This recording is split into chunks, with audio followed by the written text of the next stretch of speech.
चाहे करतार जिन्हें सुख सो तो रहीम करे नहीं टारी।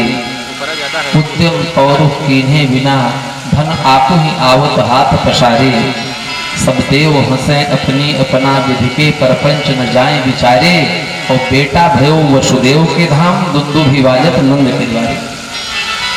हम लोग कभी कभी विचलित हो जाते हैं कि अब तो क्या करें हम कुछ जो चाहते हैं वो नहीं पा सकते क्योंकि भगवान की कृपा नहीं होगी। लेकिन कभी कभी जीतता हुआ व्यक्ति हार जाता है और हारता हुआ व्यक्ति जीत जाता है। ये भगवान की कृपा है और ये भगवान का नियम है। वो जैसा चाहते हैं वैसा करते हैं क्योंकि भगवान वीटो पावर है, जो चाहते हैं वही करते हैं। प्रकट भय नंद राय जी के यहाँ नहीं, मथुरा के कारागार में, लेकिन उनकी इच्छा हुई तो हथकड़ी बेड़ियां सब खुल गईं और महाराज अपनी व्यवस्था से भगवान नंदरानी के यहाँ पहुँच गए। तो जिसको भगवान के ऊपर विश्वास है, भगवान उनके ऊपर किसी भी प्रकार से कृपा करते हैं।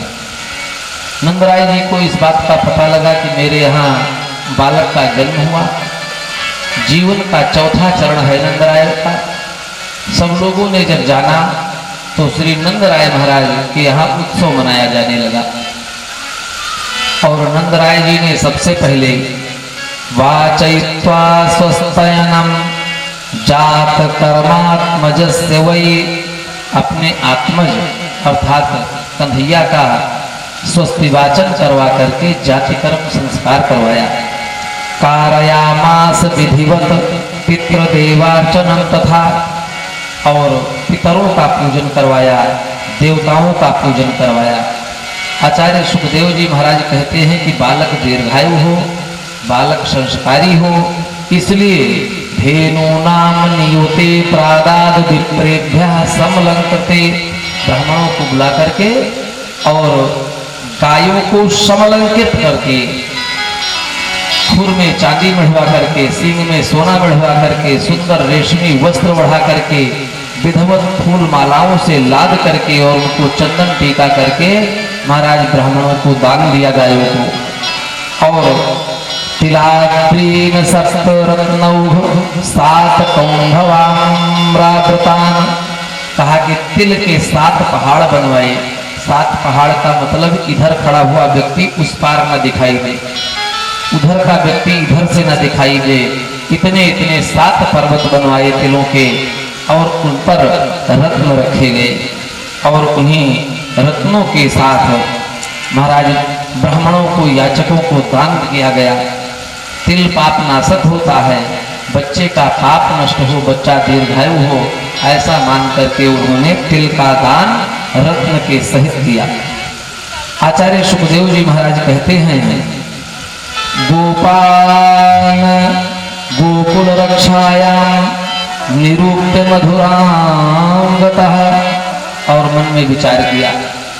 चूंकि नंदराय जी के जीवन का 3 चरण बीत चुका था और कोई संतान नहीं पैदा हुई थी,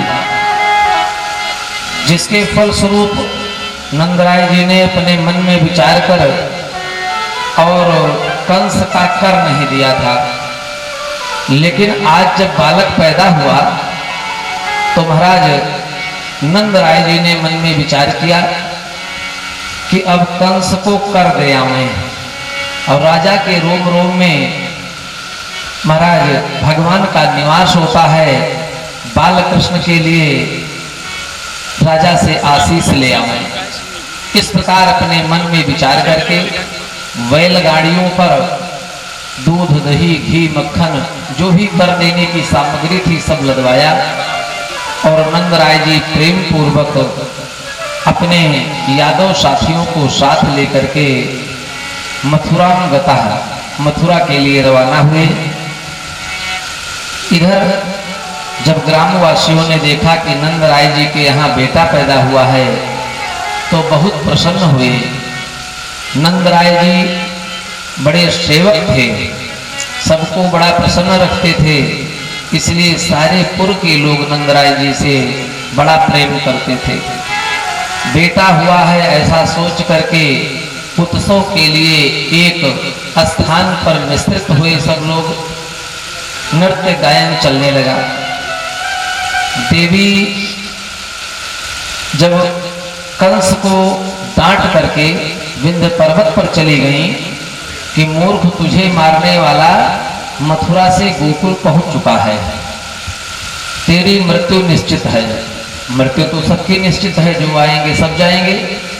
लेकिन महाराज कंस अपनी मृत्यु को टालना चाहता था, इसलिए देवी जी ने कहा कि तुझे मरना पड़ेगा ही, और तुझे मारने वाला सुरक्षित पहुंच चुका है गोकुल में। इतना कह करके चली जाती हैं। जैसे कंस को ज्ञात होता है कि महाराज मुझे मारने वाला गोकुल में है, तो तुरंत कैबिनेट मीटिंग बैठाता है। मुख्य अपने दुष्ट दैत्यों को बुलाता है और कहता है कि सब लोग मुझे मंत्रणा दीजिए, बताइए कि कैसे कार्य सिद्ध होगा, कैसे वो बालक मारा जाएगा। तो सब लोग अपने मन में विचार करने लगे कि महाराज अब बालक जब पैदा हुआ है तो 10-5 दिन तो सौरी में ही रहता है, 10-5 दिन तो घर के भीतर ही रहता है, तो उसको तो सूक्ष्म रूप से ही मारा जा सकता है। लेकिन फिर किसी ने कहा नहीं नहीं, वहाँ तो उत्सव मनाया जा रहा है और बालक को बाहर पालने पर लिटाया गया है, और सब लोग उत्सव में सम्मिलित होकर के बालक को आशीष देने के लिए जाते हैं। पूतना नाम की एक दैत्यनी थी, उसने कहा कि आप चिंता मत करिए, मैं बालकों को मारने में कुशल हूँ, अर्थात मैं बालक को मार सकती हूँ। कंस ने कहा तो तुरंत जाओ, और कंस ने कंसेन प्रहिता घोरा पूतना बाल घातिनी, बालक को मारने में कुशल पूतना को कंस ने भेजा, और पूतना सुंदर रुचिर रूप धारण करके और महाराज चल दी। इधर जब नंद राय जी पहुंचते हैं, कंस को कर के रूप में सारी सामग्री भेंट करते हैं और कहते हैं कि राजन, मेरे यहाँ बेटा हुआ है, बेटे के आशीर्वाद के लिए मैं आपके पास आया हूँ। तो कंस ने आशीष तो ऊपर के मन से दिया, लेकिन कंस के मन में अत्याधिक डर पैदा हो गया कि हमको लगता है मुझे मारने वाला, जिसको उस भगवती ने कहा था, वो यही बालक है। ऐसा मन में विचार करके, और पूतना तो जा चुकी है, कंस का आदेश है कि नवजात जितने बच्चे हैं सबको मार दो, एक को नहीं, पता नहीं कौन बालक हो मेरा दुश्मन, जितने भी नवजात शिशु हैं सबको मार दो जाकर के। नंद राय जी कंस से मिलते हैं। कंस से मिलने के बाद जाते हैं वसुदेव के पास। कंस से कहा कि महाराज, मेरे मित्र वसुदेव जी आपके यहाँ कारागार में बंद हैं, मैं उनसे भी मिलना चाहता हूँ। कंस ने मन में विचार किया कि महाराज जल्दी जाओ, क्योंकि आगे की योजना हमको बनानी है। तुम्हारे यहाँ बेटा पैदा हुआ है तो कहीं ऐसा तो नहीं कि वही मेरा दुश्मन है। नंद राय जी चले जाते हैं वसुदेव जी के पास, और वसुदेव जी के पास जब पहुँचते हैं तो दंड प्रणाम होता है। उसके बाद नंद राय जी को तो पता है कि एक बेटी हुई थी, उसको भी कंस ने मार डाला है। तो मित्र से बड़ा खेद प्रकट करते हुए, अहोते देवकी पुत्राः कंसेन बहवो हताः, मैंने सुना है कि आप और देवकी के बहुत से पुत्रों को कंस ने मार डाला है, खेद है। एका वशिष्ठा वरजा कन्या सात दिवंगतः, और मैंने ये भी सुना कि अवशिष्ट सबसे बाद में कल ही एक कन्या पैदा हुई थी, उसको भी दिवंगतः कंस ने उसे भी मार डाला। वसुदेव जी महाराज कहते हैं कि हे मित्र, होनी होकर के रहती है, होनी कभी टलती नहीं, लेकिन मैंने एक बात सुना है। कहा क्या?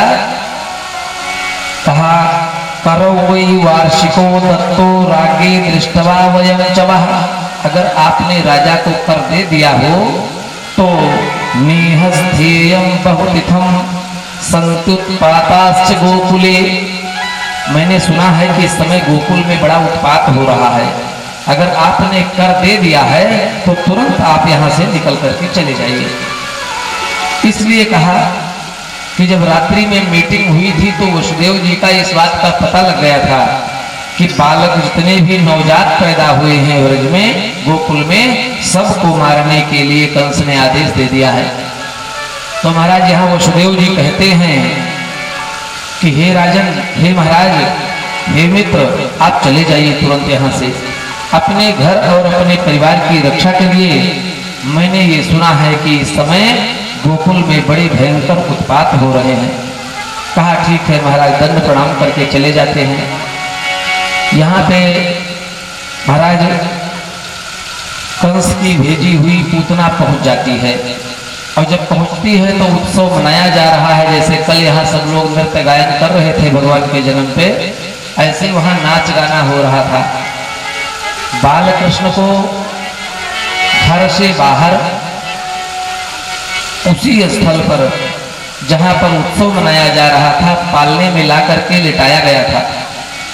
सारी स्त्रियां नृत्य करती, गायन करती, बाल कृष्ण को जाकर के पालने से उठाती, दुलार करती, माथा चूमती और उसके बाद पालने में रख देती।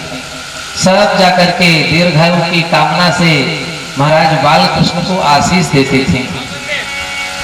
इसी में रुचिर रूप धारण करके, सुंदर रूप धारण करके पूतना भी घुस जाती है और उसी उत्सव में सम्मिलित होकर के मौका पा करके पूतना पहुंच जाती है पालने के। बाल कृष्ण लाल को उठाती है और इधर उधर देखती है।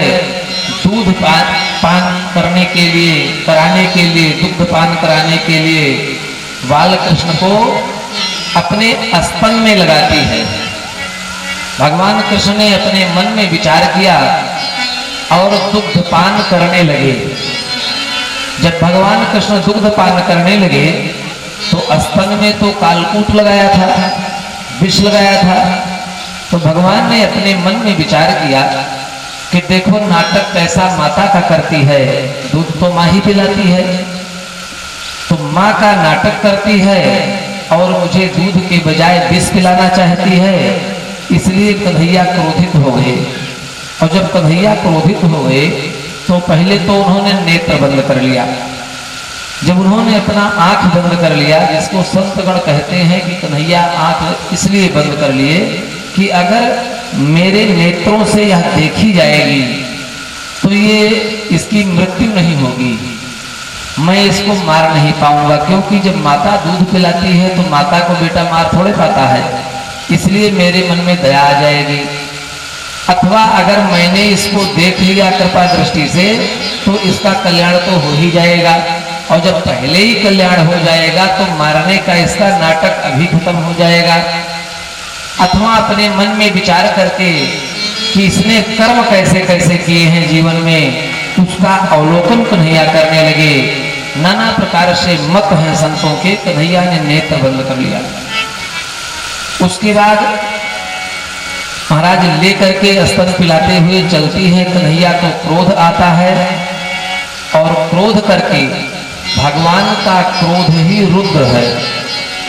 मानो भगवान दूध पी रहे हैं और रुद्र देवता जो भगवान के क्रोध हैं वो पूतना का प्राण पीने लगे।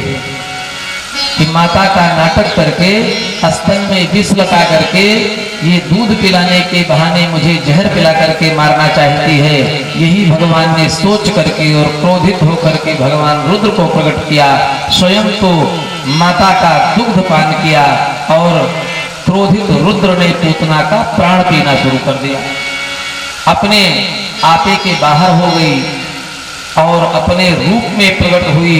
लेकर के कन्हैया को अंतरिक्ष से भागना चाहती है, लेकिन गोष्ठ में गायों के गौशाले तक जैसे पहुंची वैसे महाराज बाहर निकलते निकलते वो गिर पड़ी।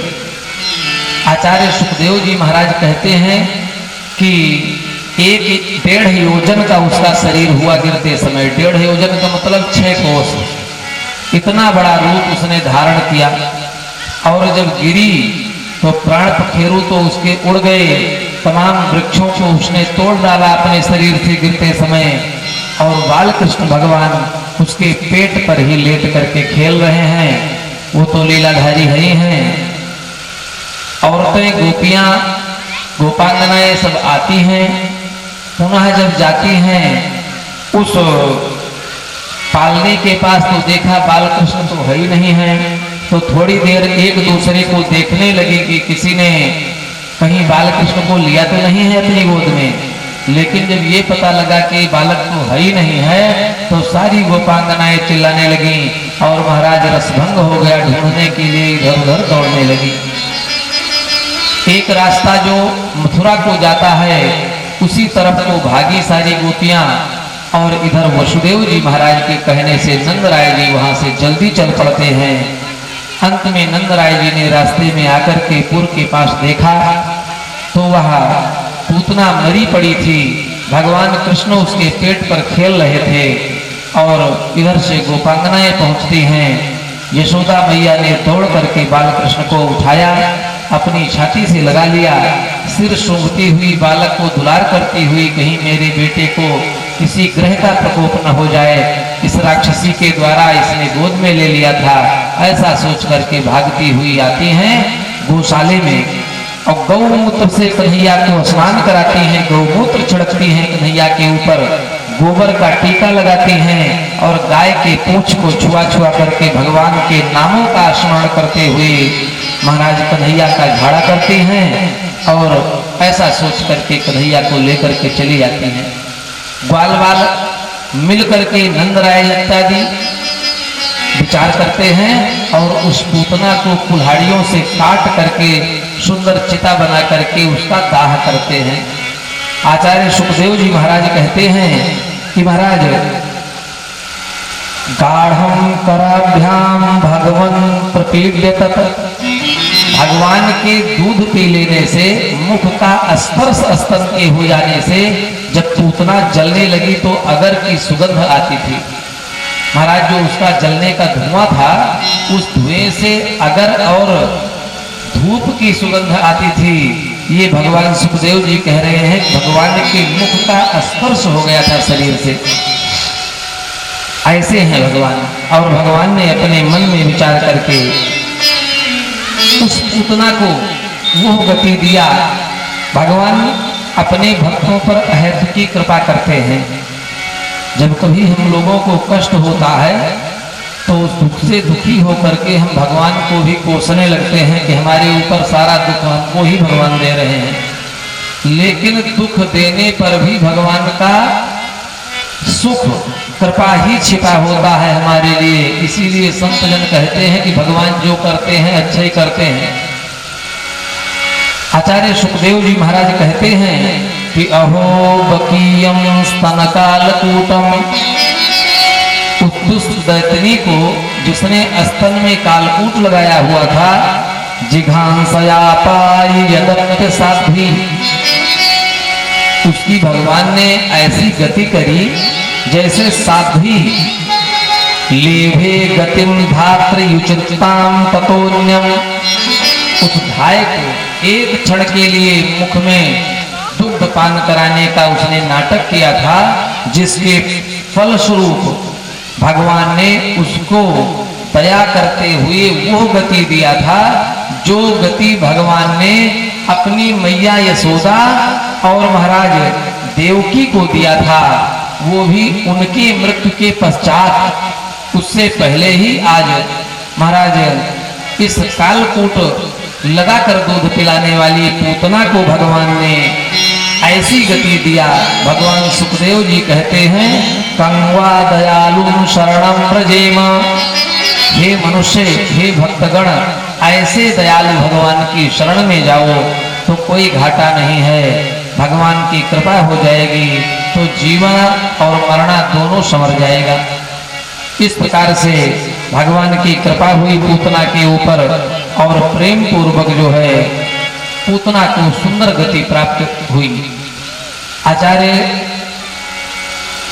सुखदेव से राजा परीक्षित जी कहते हैं कि महाराज अगर उसने इस प्रकार से भगवान के साथ छल करके भगवान को ही मारना चाहा था और भगवान ने ऐसी सुंदर गति उसको दे दी तो कौन व्यक्ति भगवान से प्रेम करेगा? तब तो भगवान से जैसा भी व्यवहार चाहे वैसा करे और भगवान उसको परम गति दे देंगे। यहाँ पे सुखदेव स्वामी कहते हैं कि भगवान से चाहे बैर का नाता जोड़ लो, चाहे प्रेम का नाता जोड़ लो, दोनों नाते से भगवान कल्याण कर देते हैं, लेकिन नाता जरूर जोड़ लिया जाए। अगर नाता जोड़ लिया जाएगा तो छोटी सी रिश्तेदारी जो है वो कल्याणकारी हो जाएगी।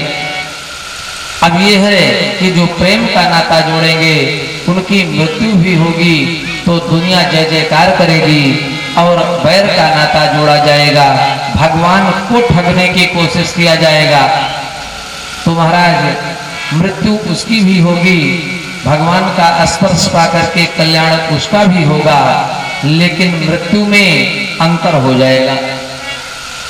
कृपा तो भगवान करते हैं, लेकिन फिर अंतर कृपा करते हैं। वो सुंदर गति को तो प्राप्त कर जाएगा, लेकिन उसकी मृत्यु सुंदर नहीं होगी।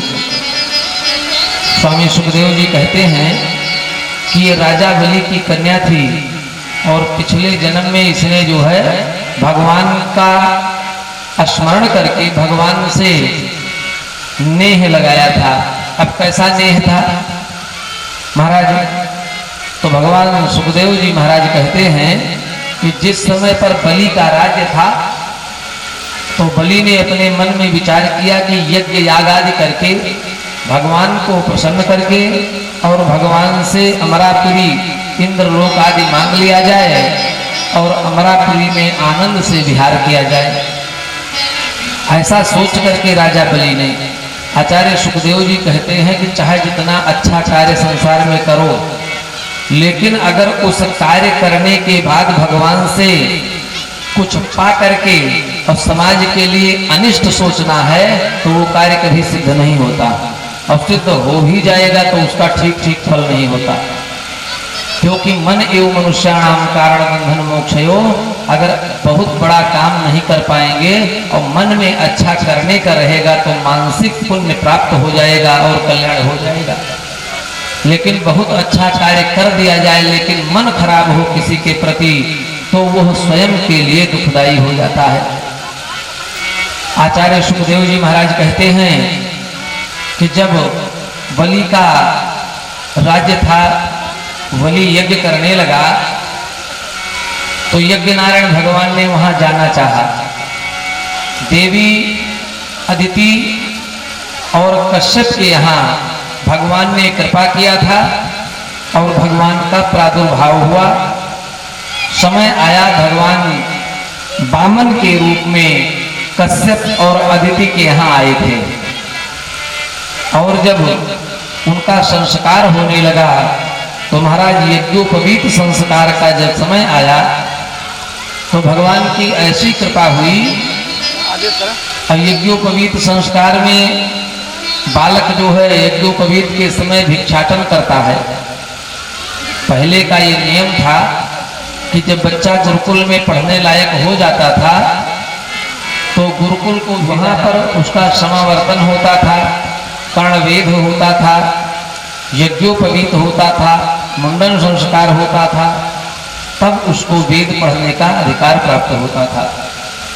तो महाराज वही संस्कार कश्यप जी के यहाँ जब भगवान वामन का होने लगा, बोले वामन भगवान की, वामन भगवान की 5 वर्ष की आयु है, यज्ञोपवीत का समय आया तो जितने दिन तक बालक गुरु के आश्रम में रह करके पढ़ते थे उतने दिन तक का बालकों को ब्रह्मचर्य का संकल्प करवाया जाता था। ब्रह्मचर्य का संकल्प 1 रात्रि का होता है, 3 रात्रि का होता है, विवाह पर्यंत होता है, जीवन पर्यंत होता है। तो अब तो सब फकीर का लकीर रह गया है। अब 1 रात का संकल्प करा करके और यज्ञोपवीत ब्राह्मणादि के यहाँ करवा दिया जाता है, क्योंकि अब संकल्प चल ही नहीं पाते हैं, सब लोग अपने मनमाने ढंग से कार्य करते हैं। तो महाराज जब और नियम होता था गुरु के यहाँ, गुरुकुल का ये नियम होता था कि ब्रह्मचारी ही भिक्षा मांग करके घरों से लाता था अपने गुरु को निवेदित करता था और गुरु जितना खाने के लिए, जब खाने के लिए आदेश देते थे तभी वो खाता था, नहीं तो भोजन आदि नहीं करते थे, क्योंकि ब्रह्मचर्य का पालन करना है तो खान पान पर नियंत्रण रखना होगा। और गुरु को भिक्षाटन करके ला करके देना रहता था। वही प्रथा अभी भी चलाई जाती है। तो महाराज जब यज्ञोपवीत होने लगा तो यज्ञोपवीत करवाने के लिए गुरु बृहस्पति बैठे।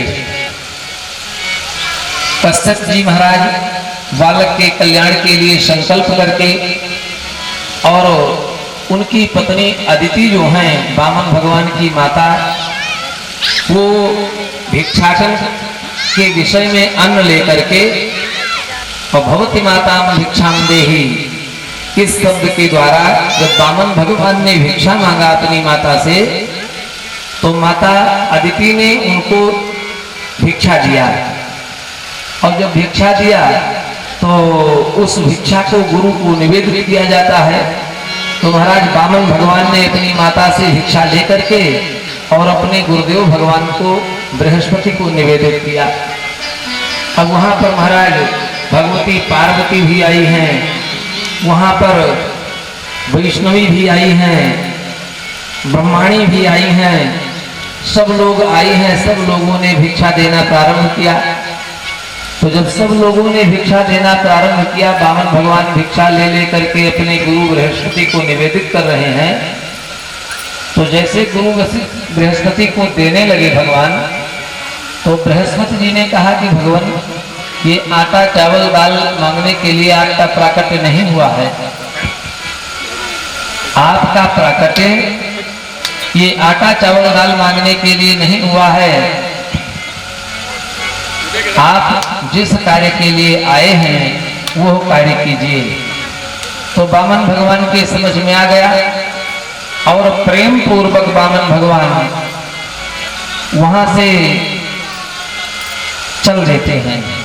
सुंदर हाथ में पलाश दंड है, छत्र लगाए हुए हैं वामन भगवान, मूंज की मेखला पहने हैं, ब्रह्मचारी के जैसा एक लगोट पहने हुए हैं, सुंदर ब्रह्मचारी की जनेऊ है, और मस्तक पर वैष्णव ऊर्ध्व कुंड लगा हुआ है, और घुंघराले बाल हैं भगवान के। प्रेम पूर्वक एक हाथ में वेद की पोथी और एक हाथ में कमंडल लेकर के वामन भगवान दीर्घ कक्ष की ओर चल देते हैं, जहां पर बलि का यज्ञ हो रहा है। देवताओं ने प्रार्थना किया था कि प्रभु बलि यज्ञ कर रहा है, आपको यज्ञ नारायण हैं, आपको यज्ञ में जाना पड़ेगा। अगर आपसे वो इंद्रलोक मांगेगा तो आप दे देंगे उसको। देवताओं को बचाने के लिए आप कोई ऐसा उपाय करिए कि उसका यज्ञ खंडित हो जाए। अगर उसका यज्ञ खंडित हो जाएगा तो वह इंद्रलोक नहीं मांग पाएगा, और हम लोग सुखपूर्वक संसार का नियंत्रण करते हुए अपने अपने स्थान पर नियुक्त रहेंगे। देवताओं ने जब प्रार्थना किया तो भगवान ने अपने मन में सोचा कि चाहे जिस जाति का हो, चाहे जिस वर्ण का हो, मेरा भक्त मेरा यज्ञ कर रहा है, और ये देवता इतने कुचाली हैं कि इनका राज्य सिंहासन बचा रहे, इसलिए मुझे कुचक्र करने के लिए कह रहे हैं। जिस भक्त को जाकर के हम सर्वस्व दे देते हैं, उस भक्त को छल करके और हम इनको राज्य दे दें, ये देवताओं की इच्छा है। तुलसीदास जी कहते हैं, आए देव परम स्वार्थी। देवता परम स्वार्थी हैं, अपने स्वार्थ के वशीभूत होकर के अपनी कुर्सी को बचाए रखने के लिए देवता लोग स्वयं कुचक्र करते हैं, और भगवान से भी वही निवेदन करते हैं कि आप जाकर के कपट करके उसका यज्ञ भंग कर दीजिए। भगवान ने कहा ठीक है, जो जैसा चाहता है मैं वैसे ही करता हूँ, लेकिन करने की शैली और रूपरेखा में बदल देता हूँ, उसको अपने मुताबिक करता हूँ। भगवान ने अपने मन में विचार किया और प्रेम पूर्वक कि ठीक है देवताओं, अगर तुमने राज्य चाहा है तो राज्य तो मैं तुमको दे दूंगा, लेकिन उसके बदले में बलि को मैं क्या दूंगा, इसको सुन करके तुम्हारे होश उड़ जाएंगे। और भगवान ने अपने मन में विचार किया। गुरुदेव वशिष्ठ भगवान, गुरुदेव बृहस्पति भगवान से जब निवेदन हुआ तो चल देते हैं भृगु कक्ष की ओर। और जब भृगु कक्ष की ओर चले, जिस स्थान पर यज्ञ हो रहा है, यज्ञशाला के मंडप के पास जब पहुंचे द्वार पर, तो महाराज वहां पर सैनिक खड़े हुए थे। सैनिकों ने देखा कि ब्राह्मण बटुक आया हुआ है। निवेदन किया, महाराज क्या चाहिए? तो महाराज वामन भगवान ने कहा, हमको बलि से मिलना है। तुरंत महाराज ब्राह्मणों की एंट्री थी। तुरंत जाकर के सैनिक ने बताया, गुरु शुक्राचार्य को लेकर के बलि तुरंत निकल करके आए और ब्राह्मण बटुक भगवान वामन को साथ लेकर के प्रणाम करके चले। और जब अपने निज स्थान पर पहुंच गए जहां विश्राम हो रहा था, तो वामन भगवान से बैठने का निवेदन किया। तो वामन भगवान ने कहा कि राजन, हम बैठने के लिए नहीं आए हैं और ना हम बैठेंगे। हमारी एक छोटी सी याचना है, उसी याचना को पूर्ण कर दीजिए। राजा बलि ने कहा कि महाराज, ब्राह्मणों के लिए तो मेरा सर्वस्व है, जो आप कहें वो मैं आपको दे दूं। तो वामन भगवान ने कहा कि लेकिन हम इस तरह से नहीं लेंगे, आपको संकल्प करना होगा। शुक्राचार्य ने मन में विचार किया कि 5 साल का बालक है, संकल्प के लिए कह रहा है। तो शुक्राचार्य जी ने कहा कि महाराज अपना आशय बताइए, आपको क्या लेना है, तब संकल्प करेंगे। तो वामन भगवान ने कहा, मैं कह भी दूं और न दें तो मेरी जबान खाली हो जाएगी, इसलिए पहले संकल्प करें। क्योंकि वामन भगवान के सामने ही बलि कह रहा है कि जो कुछ आप मांगेंगे हम सब कुछ देने को तैयार हैं। तो मेरी मांग अगर पूरी करने के लिए ये तैयार है तो संकल्प पहले ही कर लें, हम बाद में मांगेंगे। और नहीं तो अपना संकल्प हम अपनी मांग पहले बता दें और बिना संकल्प के ये कह रहे हैं बाद में मुकर जाएं, तो ऐसी चीज फिर मैं नहीं ले पाऊंगा और मुझे मिल नहीं पाएगी। जब बार बार संकल्प की बात कहते हैं तो शुक्राचार्य का माथा ठनका और शुक्राचार्य ने सोचा कि 5 साल के ब्राह्मण का बालक है ये, और ये महाराज बार बार संकल्प के लिए कह रहा है। तो अपने मन में विचार करके और शुक्राचार्य जी ने योग से देखा। तो जब योग से देखा तो शुक्राचार्य जी कहते हैं कि महाराज, अब यहां पर बताते हैं भगवान शुक्राचार्य जी कहते हैं कि एष वैरोचने साक्षात भगवान विष्णुरव्ययः। हे विरोचन के पुत्र, ये जो तुम्हारे सामने खड़े हैं भगवान विष्णुरव्ययः, ये साक्षात विष्णु हैं और तुमसे छल करने के लिए आए हैं। मैंने अपने ध्यान में इनकी सारी गतिविधि, इनके मन में जो है उसको जान लिया है। क्योंकि कश्यपादितिर्जातो देवानाम कार्य साधकः, इनका जन्म, इनको तुम ब्राह्मण मत समझो, ये साक्षात भगवान विष्णु कश्यप और अदिति के द्वारा इनका जन्म हुआ है। वामन इनका नाम है और ये देवा नाम कार्य साधका। ये जो कुछ भी तुमसे लेंगे वो सब ले जाकर के देवताओं को दे देंगे, इसलिए इनको देने के लिए हाँ मत करना। ये ब्राह्मण नहीं है, साक्षात विष्णु रव्ययः, ये साक्षात विष्णु हैं। इनके विषय में आप विचार करिए और ऐसे मत देना इनको। लेकिन जब इस प्रकार से कहा तब भी बलि ने अपने मन में विचार किया कि अगर भगवान का ही दिया सब कुछ संसार में है और भगवान ही याचक के रूप में मुझसे मांगने आए हैं, तो कौन सी ऐसी वस्तु है जो हम लेकर के आए थे? भगवान का ही दिया जब तदीयम वस्तु गोविंद तो तुभ्यमेव समर्पयेत्। भगवान को दे देने में क्या बुराई है? कम से कम मन में ये तो विचार कीजिए गुरुदेव कि मुझसे मांगने कौन आया है। अगर मुझसे मांगने भगवान आए हैं तो मैं देने वाला कितना बड़ा साबित होऊंगा संसार में। इसलिए हे महात्मन, मुझको रोकिए मत। तो कहा कि महाराज जो संकल्प करवाना हो आप संकल्प करवा लीजिए। मैं सब कुछ देने को तैयार हूं, जो भी। अरे मैं देने वाला इतना बड़ा होऊंगा कि मेरे सामने परमात्मा मांगने के लिए आए हैं, तो महाराज तब भी हम कंजूसी करें। लेकिन शुक्राचार्य जी ने कहा कि नहीं, अभी सोच लो, अपने मन में विचार कर लो। कहा कि कुछ विचार नहीं करना है, और जो मांगेंगे हम इनको दे देंगे, हम संकल्प करने को तैयार हैं। महाराज दीजिए, अपना करवाइए मुझसे। शुक्राचार्य ने कहा कि राजन अभी भी समझ लो। लेकिन जब नहीं माने तो शुक्राचार्य ने श्राप दे दिया। कहा जा मूर्ख, तेरी स्त्री नष्ट हो जाए। तो अपने गुरु की बात नहीं मानता, गुरु कहता है बार बार, लेकिन तू गुरु की बात नहीं मानता। इस प्रकार से शुक्राचार्य ने श्राप दे दिया कि तेरी स्त्री नष्ट हो जाए। क्रोधित होकर के चले गए। लेकिन जैसे ही भगवान ने पावित्री निकाली और महाराज बलि को पहनाना चाहा, कमंडल उसे जल देना चाहा, वैसे महाराज तुरंत शुक्राचार्य जी फिर लौट आए। गुरु शिष्य का ऐसा प्रेम होता है। शुक्राचार्य जी फिर लौट आए, और शुक्राचार्य जी लौट आए सूक्ष्म रूप धारण करके, क्योंकि भागे तो थे ही, वहां पर आके खड़े नहीं हुए।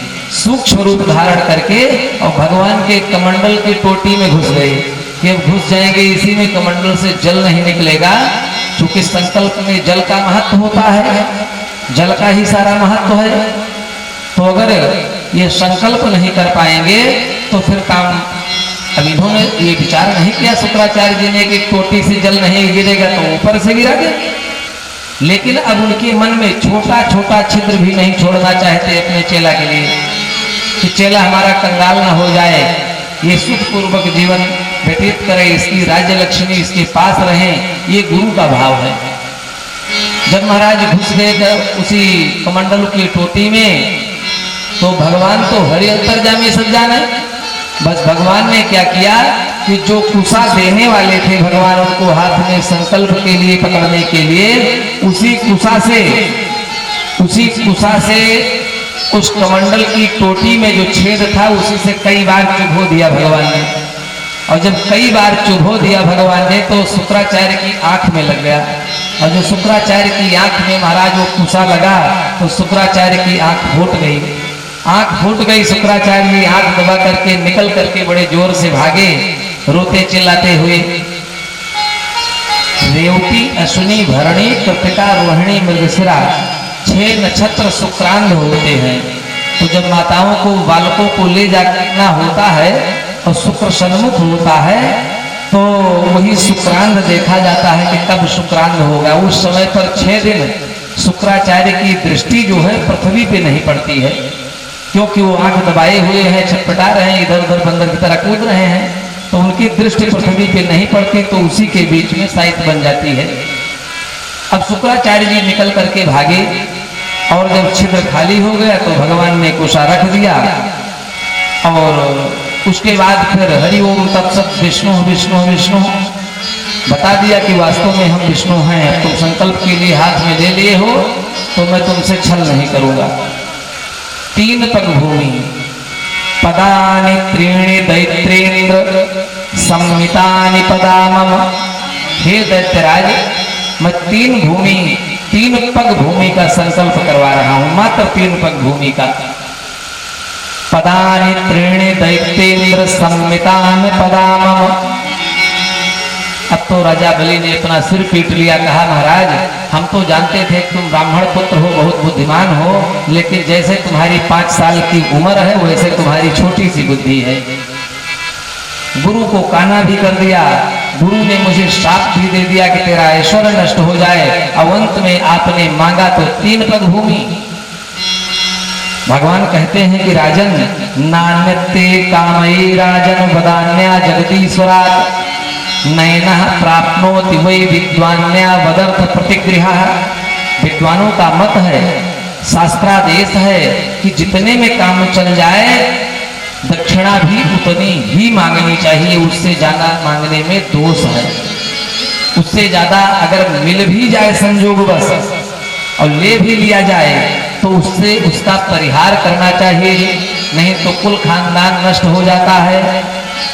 जितनी आवश्यकता हो।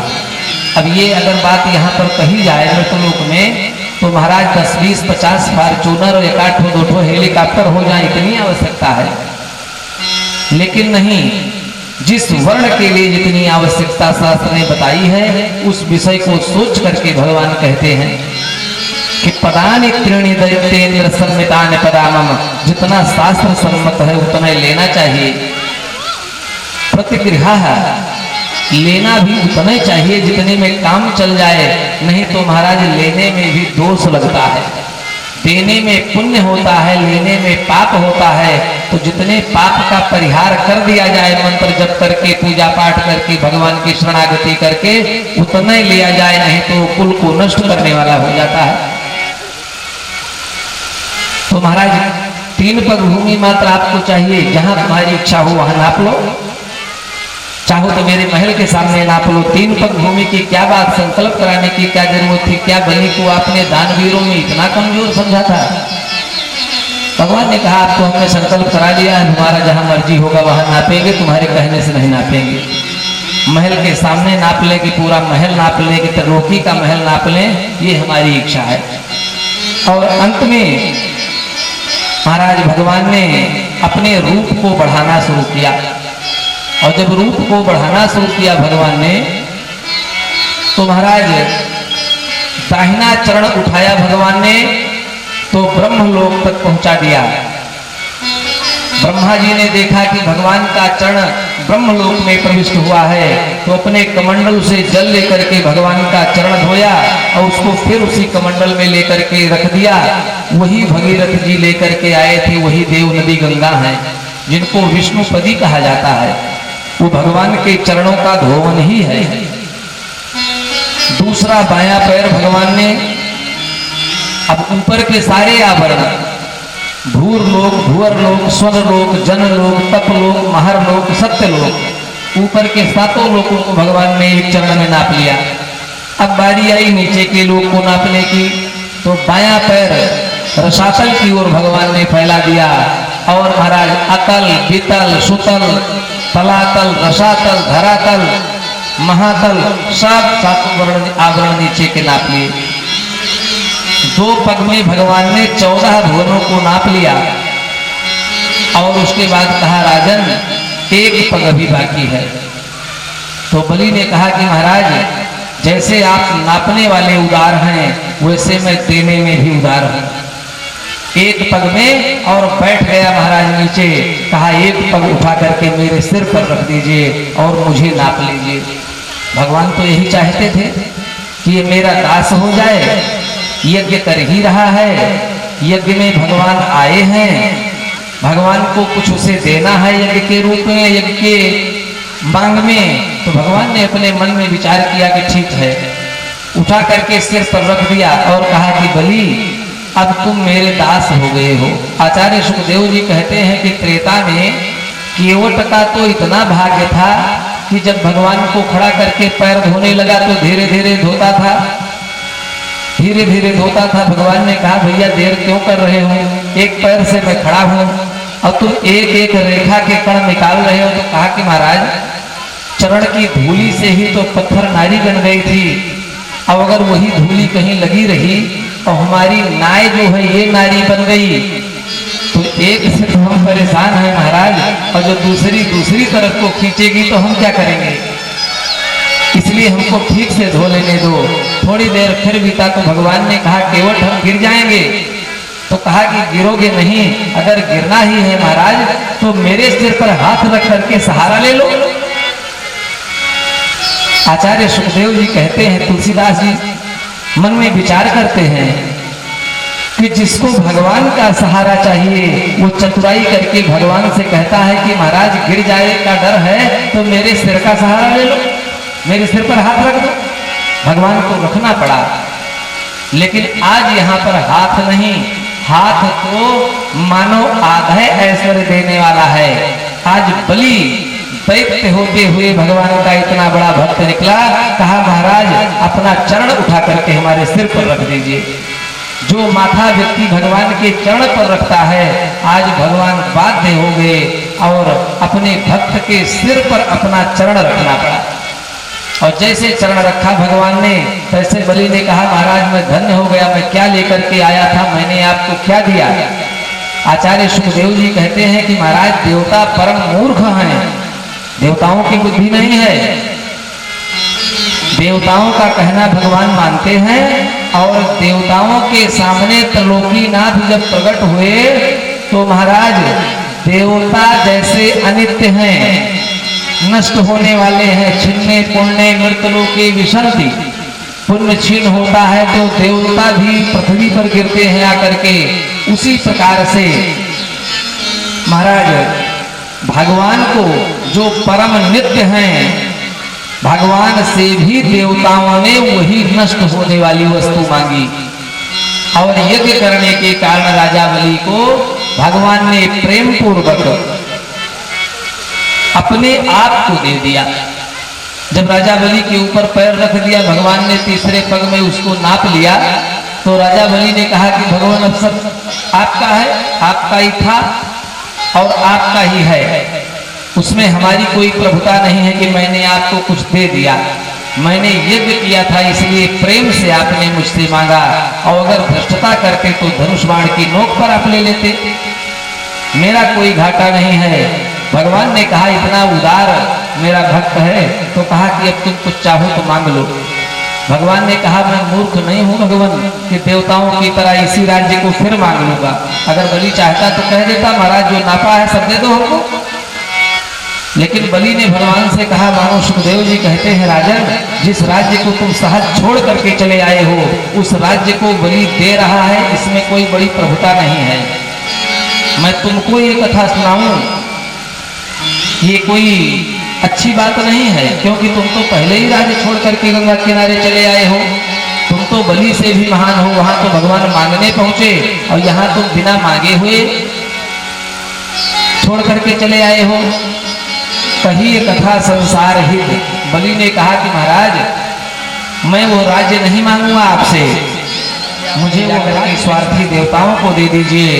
मैं यही मांगना चाहता हूँ आपसे, यही पूछना चाहता हूँ कि अब मैं रहूं कहाँ। सब तो हमने संकल्प कर दिया आपको 3 पग में। तो भगवान ने कहा तुम महाराज पाताल को चले जाओ, पातालपुरी में जो सुतल लोक है वहां पे जाकर के तुम राज्य करो। तो कहा ठीक है, आपने मुझसे कहा है कि कुछ मांग लो, तो अब मेरे भी मांगने की बारी आई है, मेरी मांग सुन लो। तो कहा क्या चाहिए तुमको? तो कहा जिस रूप में तुमने हमको छला है यही रूप महाराज उस सुतल लोक में 52 दरवाजे हैं, और जिस दरवाजे से मैं रथारूढ़ होकर के निकलूं यही रूप तुम्हारा हमको सामने दिखाई देना चाहिए, यही हमारी इच्छा है। भगवान ने कहा तथास्तु ठीक है।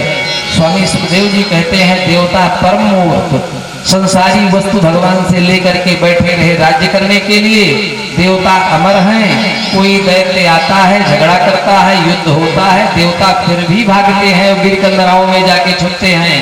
और बलि जो है दानवीरता के कारण देवताओं ने अनित्य संसार ले लिया, और भगवान की कृपा से बलि ने नित्य परमात्मा को प्राप्त किया उसके बदले।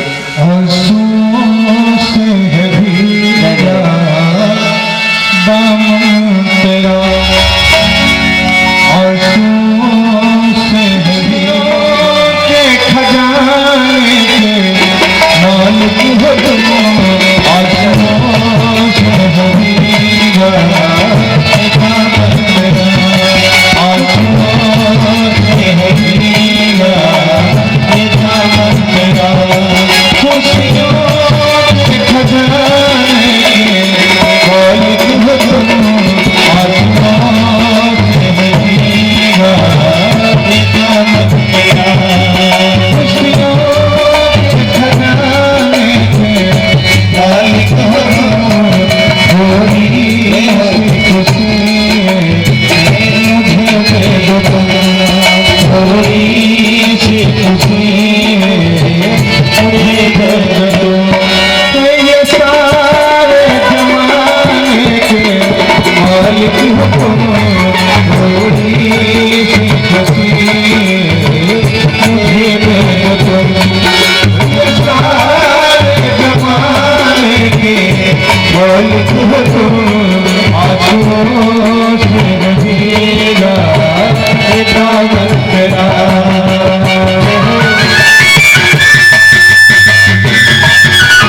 करके लेकर के आता है या जिसके पास जो ऐश्वर्य होता है उस ऐश्वर्य की मालकिन उसकी पत्नी भी होती है, उसकी बेटी बेटा भी होते हैं।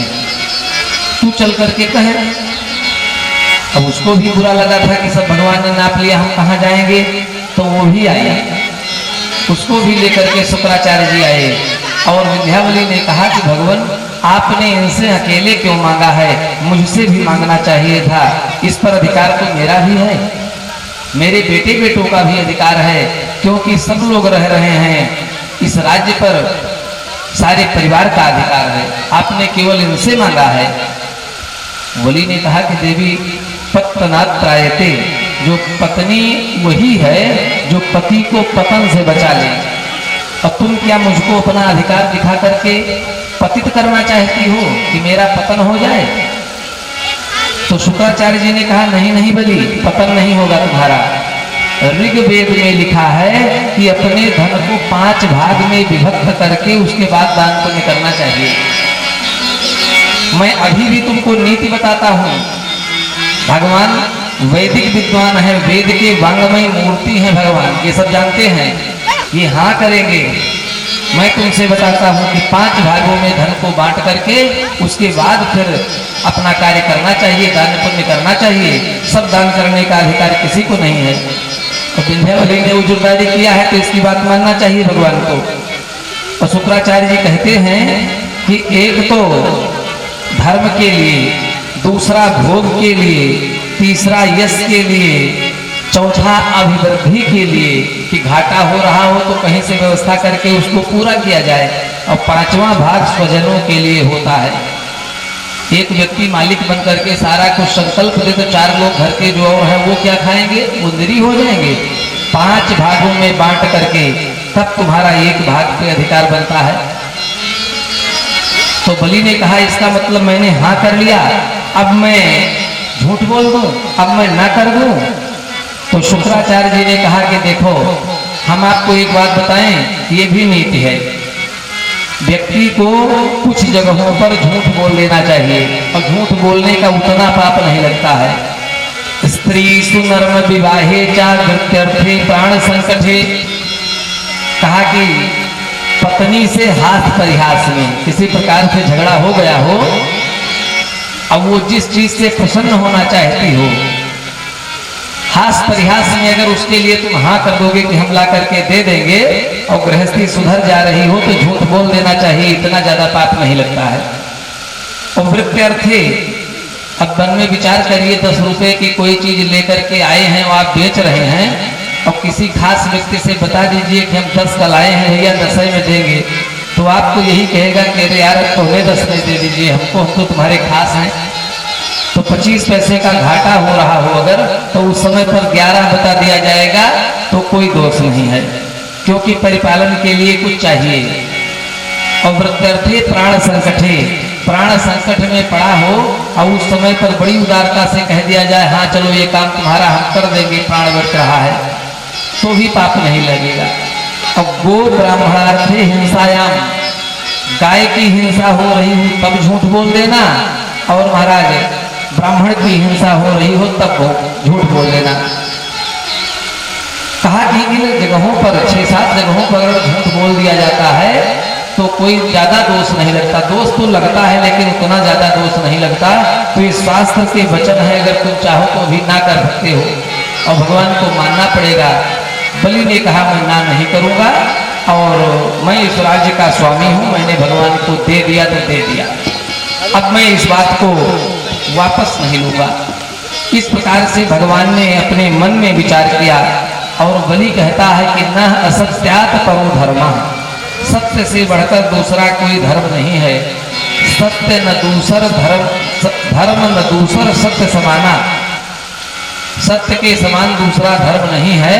तो भले छोटे छोटे बिंदु हैं जिससे मैं ना कर सकता हूं, लेकिन वास्तव में तो सत्य ही एक धर्म है और मैं सत्यवादी हूं। मैंने एक बार हाँ कर दिया तो हाँ कर दिया, अब मैं भगवान से लूंगा नहीं। इस प्रकार से भगवान ने कहा कि ठीक है बलि तुम दानवीर हो।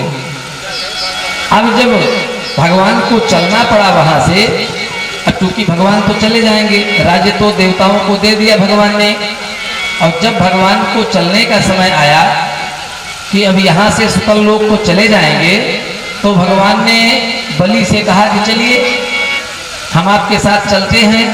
बलि चलने के लिए तैयार हुआ तो शुक्राचार्य को भगवान ने पुनः बुलाया और शुक्राचार्य से भगवान ने कहा कि यज्ञ के बीच में ही मैंने आकर के इनके यज्ञ को भंग कर दिया है, और कोई कार्य अगर किया जाए और उसको पूर्ण रूप से न निपटाया जाए, उसको बीच में ही भंग कर दिया जाए, तो उस व्यक्ति को पाप लगता है।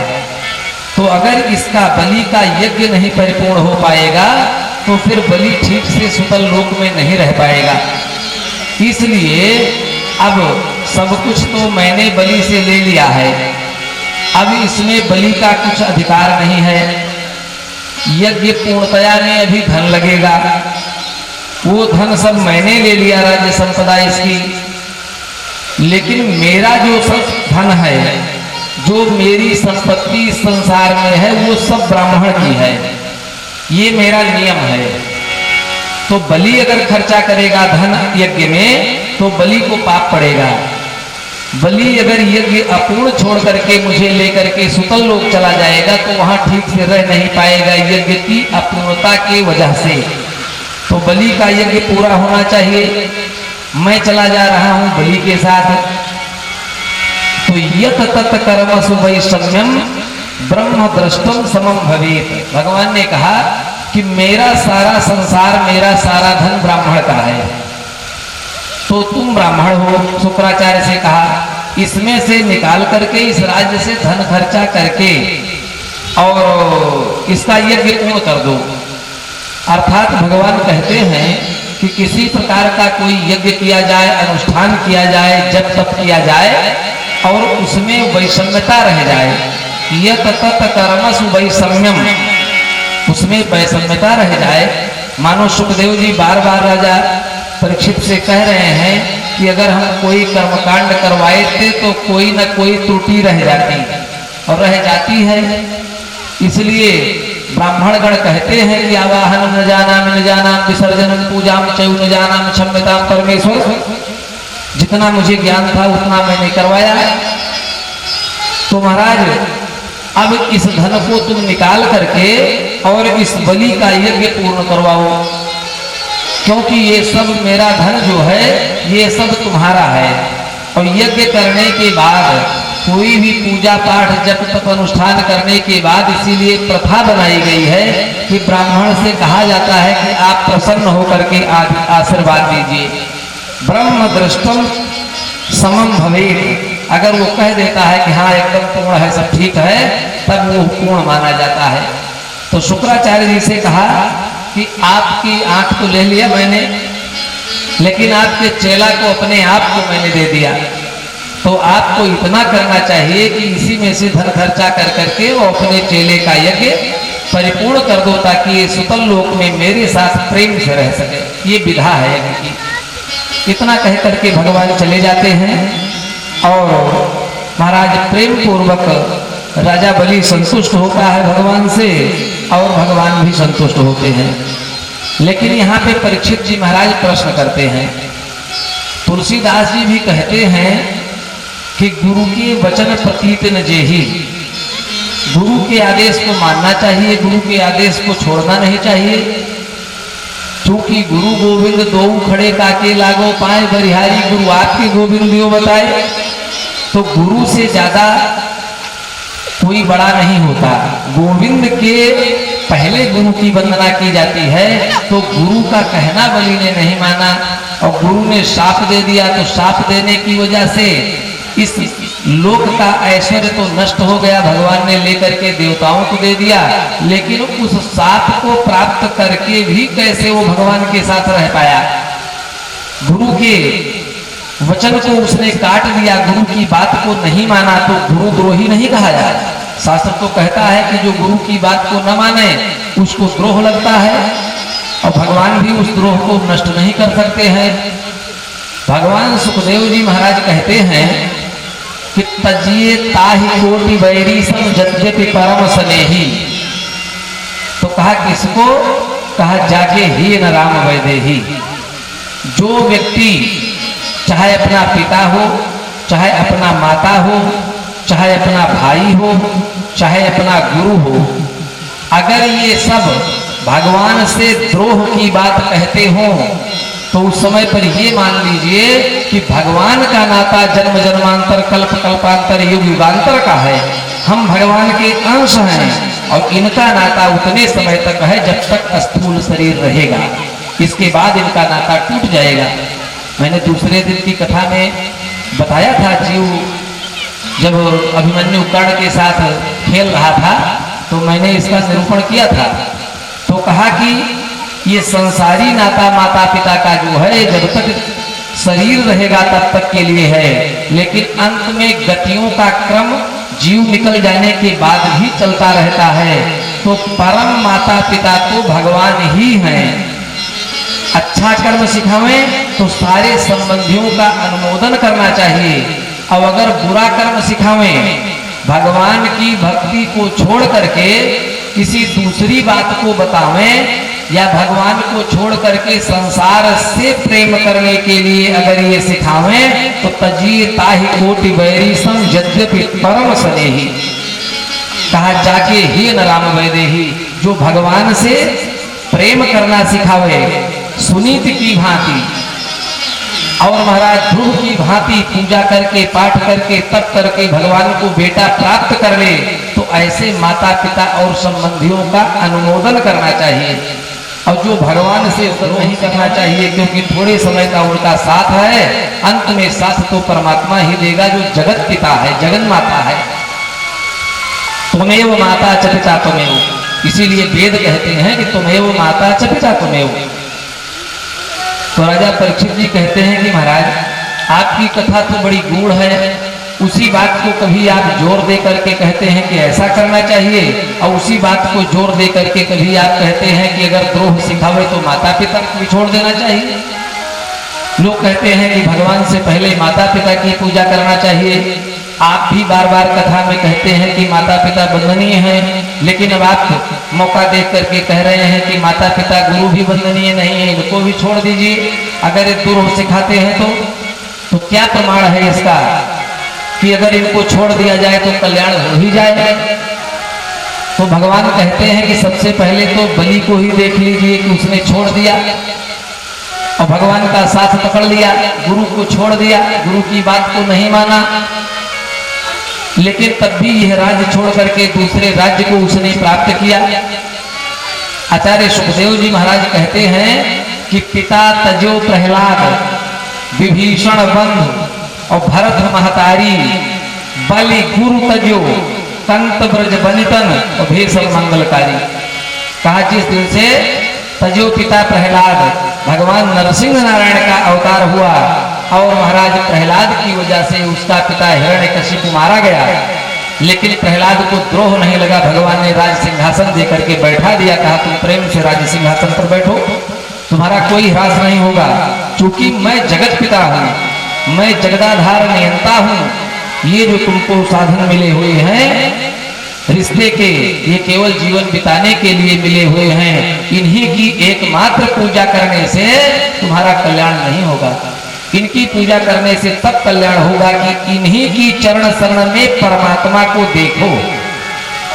पूजा करो माता पिता की, लेकिन उनके चरण शरण में परमात्मा का स्मरण करो। जिस समय पर ये स्थिति आ जाएगी कि ईश्वर अंश जीव अविनाशी, उस समय पर इन संबंधों का पूजन करने से तुम्हारा कल्याण होगा, क्योंकि इन्हीं में तुम्हें मैं दिखाने लगूंगा। अब अगर इनमें तुम्हें मैं नहीं दिखता हूं तो ये तो सब नाशवान है, ये स्वयं नाश हो जाएंगे, अपना कल्याण खुद नहीं कर पाएंगे, तुम्हारा कल्याण नहीं करेंगे। हाँ, ये वंदनीय तब हैं जब भगवान की पूजा करने के लिए प्रेरित करें और कहें कि नहीं भगवान की शरणागति हो जाओ, भगवान ही तुम्हारा कल्याण कर लेंगे, तब इनका पूजन करने से कल्याण होगा। अन्यथा इन लोगों ने अपने इन संबंधियों को छोड़ दिया था, लेकिन इनका भी कल्याण हुआ। तजो पिता प्रहलाद, विभीषण बंधु, भरत महतारी और बलि गुरु तजो, कंत ब्रज बनितन भेषण मंगलकारी। प्रहलाद जी ने पिता को छोड़ दिया, तब भी भगवान ने उनका राज तिलक कर दिया, अपने हाथ से बैठा दिया सिंहासन पे, कहा कि मजा करो यहाँ बैठ करके, पालन करो संसार का। और विभीषण बंधु, भाई को छोड़ करके चूंकि अनाचार कर रहा था रावण, विभीषण जी छोड़ करके भगवान राम की शरण में चले आए, तो जाता है राज तिलक तहसारा। लंका का राजा रावण को मारने के पहले ही भगवान ने उसको बना दिया था। और महाराज जिस समय पर भरत जी को पता लगा है कि कैकेयी जी ने राम जी के लिए 14 वर्ष का वनवास मांग लिया है, उसी समय से भरत जी ने न तो अपनी माता का मुंह देखा है और न कैकेयी को माता कहा है, लेकिन भगवान राम उनके चरण की बलि चढ़ाते थे। ये यथा माम प्रपद्यन्ते तां तथैव भजाम्यहम्, मैं अपनों भक्तों के चरण की रज जो है अपने माथे पर चढ़ाता हूँ। अभी आगे कथा आएगी। ऐसे भगवान ने कर दिया, ऐसे भरत जी हो गए। गोपी भाव के आचार्य हैं श्री भरतलाल जी, और महाराज भरत जी को वो स्थान भगवान ने दे दिया जो स्थान संसार में कोई व्यक्ति भगवान को नहीं दे सकता है। और बलि ने गुरु को छोड़ दिया, गुरु शुक्राचार्य काने हो गए। आचार्य सुखदेव जी महाराज कहते हैं कोई व्यक्ति दान करे और कोई बहुत चतुर व्यक्ति वहां पर पहुंच जाए, दान करने से उसको रोक ले, तो समझ लो कि दान करने वाले का और लेने वाले का तो कल्याण हो जाएगा, लेकिन जिसने रोका है वो काने हो जाएगा, उसका कल्याण नहीं होगा। दान कोई कर रहा है और कोई रोक रहा है, इतना नहीं, इतना तो समझ लीजिए कि शुक्राचार्य वाली गति उसकी होगी। और ब्रज वनिताओं ने अपने पतियों से पूछा भगवान कृष्ण के पास आने के लिए, उन्होंने रोक दिया, कहा नहीं जाना है, लेकिन वो जबरदस्ती चली आई, जिसमें से एक ने ब्रजवासी ने तो अपनी पत्नी को बंद करके कुंडा लगा दिया, कहा कि तुमको मैं जाने नहीं दूंगा। लेकिन भगवान की ऐसी कृपा हुई कि उसका प्राण वहीं पर विलीन हो गया, निकल गया और प्राण उसका जाकर के भगवान कृष्ण से मिला और भगवान ने अभय कर दिया, कहा जाओ तुम्हारा कल्याण होगा। तो भगवान की शरणागति के लिए जो आदेश दे वो परम वंदनीय है, और भगवान की शरणागति के लिए जो रोके वो परम निंदनीय है, उससे रिश्ता तोड़ देना चाहिए। हरि नाम जपन करे मेरे प्राणी, राम राम राम राम राम राम राम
उलूकार बने सबसे बने हिरण्य रात सके उलूकार बने सबसे बने हिरण्य भगवान ने कमाया भगवान ने कमाया सबको भी बना रहे आएगा राम राम राम राम राम राम राम राम राम राम राम राम श्याम श्याम राम श्याम श्याम श्याम श्याम श्याम राम श्याम हरि राम सफल करे हरि राम सफल करे नहीं पाती बदली पछे आएगा राम राम राम राम राम राम राम राम राम राम राम राम श्याम श्याम श्याम राम राम राम श्याम श्याम श्याम राम राम राम राम राम राम तो मैं उसको अपना स्तन पान कराऊं, दूध पिलाऊं, दुलार करूं उसको। तो भगवान ने अपने मन में विचार किया कि जो भक्त मेरा मुझसे दुलार करता है या करना चाहता है तो मैं उसको अवश्य प्राप्त होता हूँ। लेकिन जब भगवान ने सब कुछ छल लिया और बलि ने भगवान को सब दे दिया, राज्य छोड़ करके सुतल लोक को जाना पड़ा, तो वही रत्नमाला ने अपने मन में विचार किया कि अगर मेरा बेटा इतना छोटा होने पर भी इतना खोटा होता तो गला दबा करके मार डालती, उसको जीवित न रखती अपने बेटे को। तो भगवान ने कहा कि सारी बातें तो सत्य होंगी नहीं, क्योंकि दूध पीने की बात कहा है तो दूध तो तुम्हारा हम पिएंगे, लेकिन मारने की बात जो कहा है तो पता नहीं तुम हमको मारोगी कि हम तुमको मारेंगे। छोटी सी भगवान ने बात जान लिया उसके मन की, जिसके फल स्वरूप कालकूट नाम का विष पिलाने के लिए आई थी, मार डालने के लिए आई थी। लेकिन स्वामी सुखदेव जी कहते हैं कं वा दयालु शरणं प्रपद्ये, ऐसे भगवान ने जरा सी बात के लिए उसको नित्य वैकुंठ धाम दे दिया, जो बहुत दिन बाद अपनी दोनों माताओं को दिया था। इसके बाद महाराज भगवान थोड़ा बड़े होने लगे, और जब भगवान थोड़े बड़े हुए तो धीरे धीरे महाराज करवट बदलने का संस्कार मनाया गया। तो उस दिन भी सब लोग उत्सव के लिए बाहर निकले बड़े भारी प्रांगण में, और प्रेम पूर्वक एक बैलगाड़ी पर सामान लादा गया, ला करके रखा गया। वहीं पर बैलगाड़ी खड़ी कर दी गई, कुछ लोग भोजन बना रहे हैं, कुछ लोग नृत्य गायन कर रहे हैं, सजाया जा रहा है, चारों तरफ उत्सव हो रहा है, गाना बजाना हो रहा है। भगवान कृष्ण को पालने में लिटा करके उसी बैलगाड़ी के नीचे कर दिया गया कि कोई चीज से सुरक्षित रहे। भगवान ने करवट बदला, पैर छू गया उसी बैलगाड़ी में, और महाराज वो उड़ गई, बैलगाड़ी के परखच्चे उड़ गए। सब लोग दौड़े, अरे क्या हो गया क्या हो गया। सब लोगों ने देखा, छोटे छोटे बालक खड़े हुए थे, उन्होंने बताया कि किसी कन्हैया ने ही तो पैर मारा है इस बैलगाड़ी को, तब जो है ये उड़ करके गई है। लेकिन अब छोटा सा बालक, उसका इतना प्रभाव थोड़े होगा, किसी ने कुछ माना नहीं। कहा ये दैव का संजोग है, चलो लेकर के जल्दी इधर से, नहीं तो अभी बैलगाड़ी कहीं इस बालक के ऊपर ही गिर जाती तो मर जाता। ऐसा अपने मन में विचार करते हैं। आचार्य सुखदेव जी महाराज कहते हैं, परीक्षित जी ने प्रश्न किया कि महाराज क्यों बैलगाड़ी उड़ गई, इसका क्या अभिप्राय था? तो बताया, कहा हिरण्याक्ष का पुत्र जो है उत्कच था, तो उत्कच जो है बहुत मोटे ताजे शरीर का था। तो जब चलता था तो अगल बगल के वृक्ष आदि टूट करके गिर जाते थे, इतना चौड़ा शरीर था उसका, कई कोस का।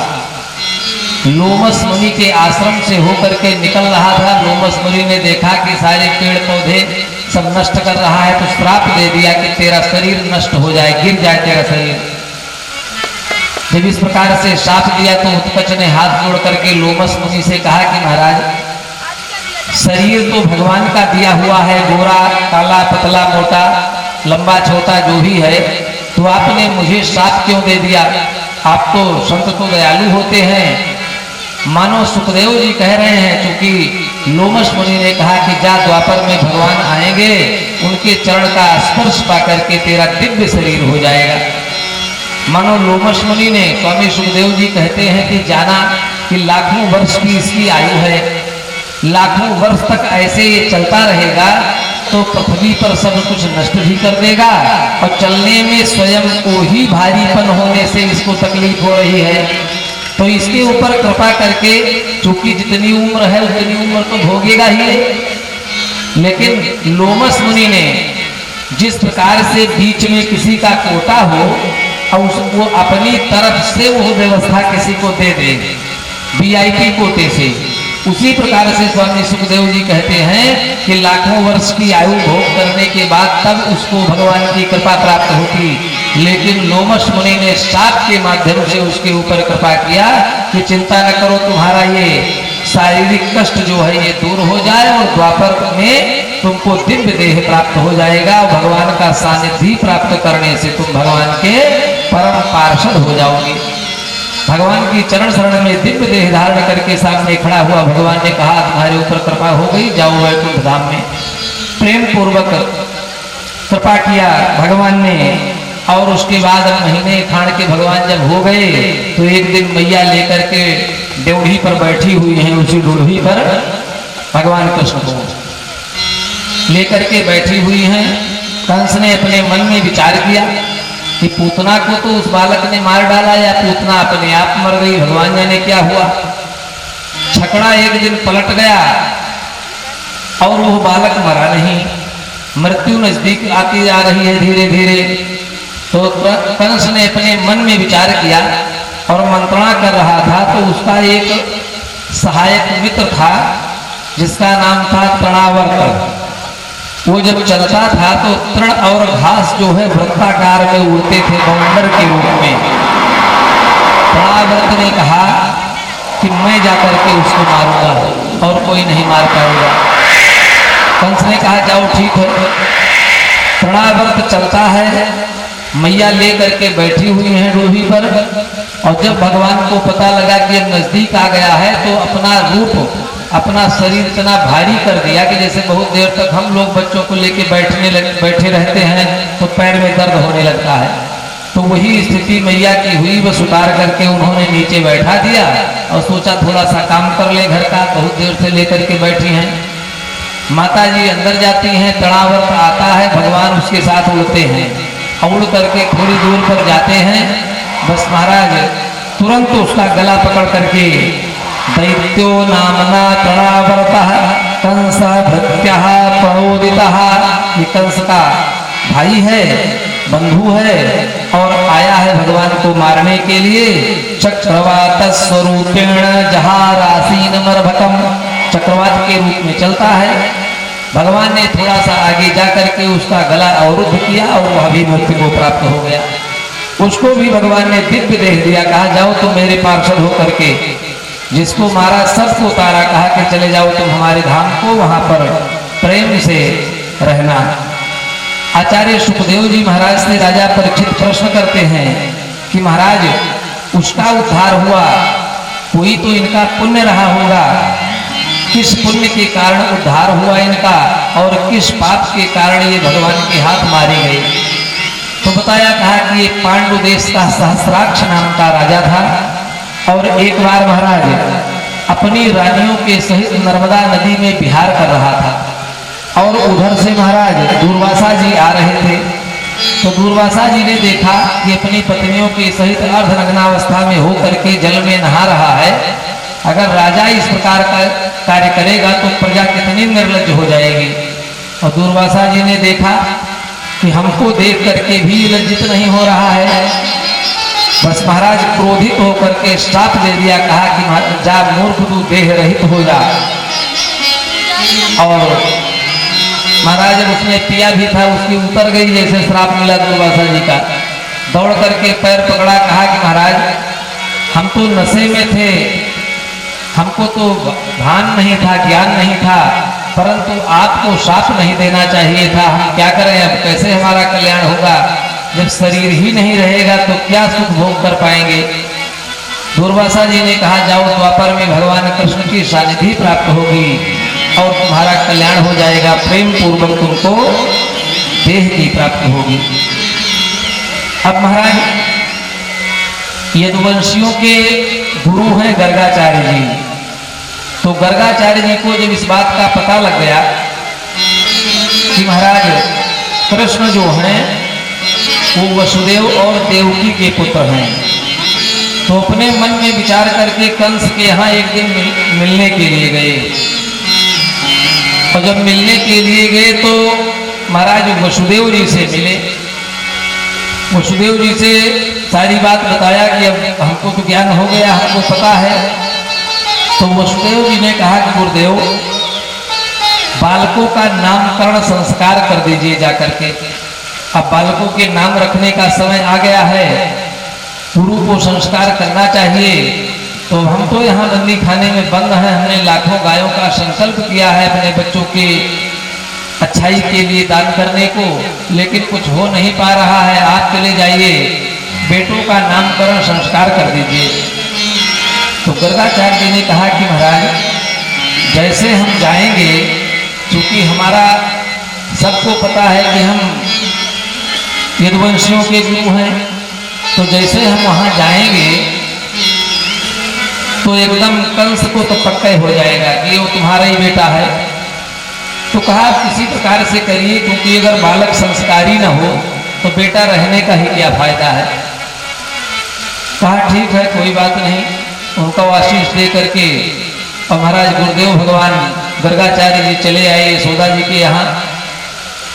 यशोदा जी ने सारी बात बताई और कहा गुरुदेव ठीक है नामकरण संस्कार कर दीजिए, लेकिन हमारा एक विचार है कि अब की नामकरण संस्कार हो तो कोई उत्सव न मनाया जाए, क्योंकि जब जब उत्सव मनाया गया है तब तक बालकों का अमंगल होते होते बचा है। तो हम चाहते हैं कि ज्यादा कोई जान न पावे इस विषय को। कहा ठीक है कोई बात नहीं, किसी को बुलाया नहीं जाएगा। और महाराज रोहिणी जी बलिदाऊ जी को लेकर के और नंद रानी भगवान कृष्ण को लेकर के गौशाले में गए और गौशाले में प्रेम पूर्वक बैठ करके भगवान गर्गाचार्य जी ने इनका नामकरण प्रारंभ किया। तो सबसे पहले तो दाऊ जी का नामकरण किया, क्योंकि छोटे बेटे कृष्ण से बड़े हैं इसलिए एक नाम उनका दाऊ रखा। बल में महाराज अधिकता है, बहुत बलवान हैं और लोगों का कल्याण करने में समर्थ हैं, इसलिए एक नाम उनका बलभद्र रखा।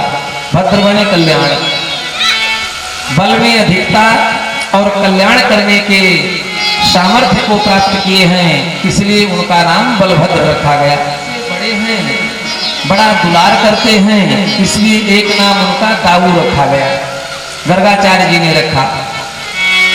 और महाराज अपनी एक माता के गर्भ से योग माया के द्वारा खींचे गए थे और ला करके रोहिणी जी के गर्भ में स्थापित किए गए थे, इसलिए एक नाम उनका संकर्षण रखा। इस प्रकार से उनके नाम रखे। उसके बाद महाराज छोटे बेटे की बारी आई तो नंद रानी लेकर के सामने आई। तो अंधेरी रात में इनका जन्म हुआ है, इसलिए एक नाम कृष्ण रखा। रंग भी अलसी के फूल की तरह सांवला है, इसलिए इनका नाम कृष्ण रखा। और महाराज लोक रंजन करने में कुशल हैं, इसलिए एक नाम कन्हैया रखा। और किसी कल्प में, जैसे हमने एक दिन बताया था, कल्प भेद हरिचरित सुहाए भांति अनेक मुनीसन गाए। किसी कल्प में महाराज भगवती गौ माता ने अपने दुग्ध बिंदुओं से इनका अभिषेक किया था, इसलिए एक नाम इनका गोविंद रखा। और अन्य नाना प्रकार के भगवान के नाम हैं, कुछ भक्तों ने रखे हैं, कुछ ज्ञान और गुण के अनुरूप गुरुदेव भगवान ने रखे। नामकरण संस्कार हो गया तो यशोदा जी ने अपने मन में विचार किया कि जब कोई उत्सव किया जाता है तो उत्सव में ब्राह्मण भोज भी होता है और अन्य लोगों को भी खिलाया जाता है, तो उससे जिस विषय का उत्सव होता है उसका कल्याण होता है। अब बेटों का नामकरण संस्कार हुआ तो सबको खिलाना पिलाना चाहिए था, तभी बेटों का कल्याण होगा, ऐसा भाव है। लेकिन आज किसी को खिलाया पिलाया नहीं जा रहा है। तो महाराज गर्गाचार्य जी से कहा, मैया यशोदा ने कहा, बाबा आप ही भोजन सिद्ध करके और आप ही अकेले भोजन कर लीजिए, क्योंकि आप तो गुरु हैं, आपको भोजन करना चाहिए। तो गर्गाचार्य जी ने सोचा कि ठीक है, नंदराय जी के यहाँ 9 लाख गाय हैं और सारा महाराज दूध दही घी का ही भोजन मिलेगा खाने को। तो गर्गाचार्य जी प्रसन्न हुए और बढ़िया व्यंजन तैयार करवाया देवी नंदरानी ने। और जब भोजन तैयार हो गया, बाबा जी को थाली वाली ला करके दिया खाने के लिए, भोजन परोसने के लिए। तो महाराज गर्गाचार्य जी ने सारा भोजन परोस के थाली में तैयार किया, लोटे में जल रखा और हाथ में ले करके प्रेम पूर्वक जल घुमा करके, तो दियम वस्तु गोविंद तभ्यमेव समर्पयेत् गृहाण सन्मुखो भूत्वा प्रसीदत् परमेश्वर। हे प्रभु, जो आपका दिया है वो सब आपको समर्पित है, आप ग्रहण करिए, श्री मुख से इसको जूठा करिए, तो आपका जूठा प्रसाद मैं भी ग्रहण करूंगा। ये भाव था गर्गाचार्य जी का। और जैसे महाराज नेत्र बंद करके भगवान का भोग लगाए और नेत्र खोल करके लोटा बजाने लगे, तो ऐसे देखा कि कन्हैया तो छीट रहे हैं, उसी में से आकर के खींच खींच करके दाल भात खा रहे हैं। खीर दाल भात पूड़ी कचौरी सब एक में मिला दिया कन्हैया ने। बड़े जोर से चिल्लाए, यशोदा तेरा बेटा देख देख, सब गड़बड़ कर दिया हमारा। यशोदा जी दौड़ी हुई, अरे बाबा सब चलो कोई बात नहीं, बड़ा नटखट है, इतने पर से ही इसकी ये हाल है, चलो कोई नहीं, दूसरा भोजन ले लीजिए। ले जाकर के खींच के कन्हैया को बैठा दिया, दूसरी थाली दिया। बाबा जी ने फिर परोसा और परोसने के बाद फिर वही क्रम। जो संत पुरुष होते हैं, संत का मतलब ये नहीं है जो गिरवा वस्त्र पहन करके घूमे वही संत है। संत का मतलब है कि जो भी अपने पास आवे वो सब भगवान की कृपा से प्राप्त हुआ है। क्योंकि इसके पहले मुझे नहीं प्राप्त था, अब भगवान की कृपा हुई तो मुझे मिला है। तो तुदीयम वस्तु गोविंद तुभ्यमेव समर्पयेत्। भाई कोई आदमी बढ़िया जलेबी लेकर के आवे फैजाबाद से और अपने घर में सबको दे दे खाने के लिए, रख दे ला करके, और सारे घर के लोग खा लें, और उस व्यक्ति को पूछे ना अगर, तो 1 दिन 2 दिन 4 दिन 10 दिन अगर लाएगा वो नहीं पाएगा तो अपने मन में सोचेगा छोड़ो परिवार के ऐसी तैसी नहीं ले जाएंगे, हमको मिलते नहीं है। तो इसी प्रकार से भगवान का भी नियम है, देते सब भगवान हैं, लेकिन वो चाहते हैं मैं जिसको दूं वो मुझको दे। खाने के लिए तो फैजाबाद में भी खाया जा सकता है, लेकिन लाया इसलिए गया कि परिवार के साथ खाएंगे, तो ये भाव होना चाहिए।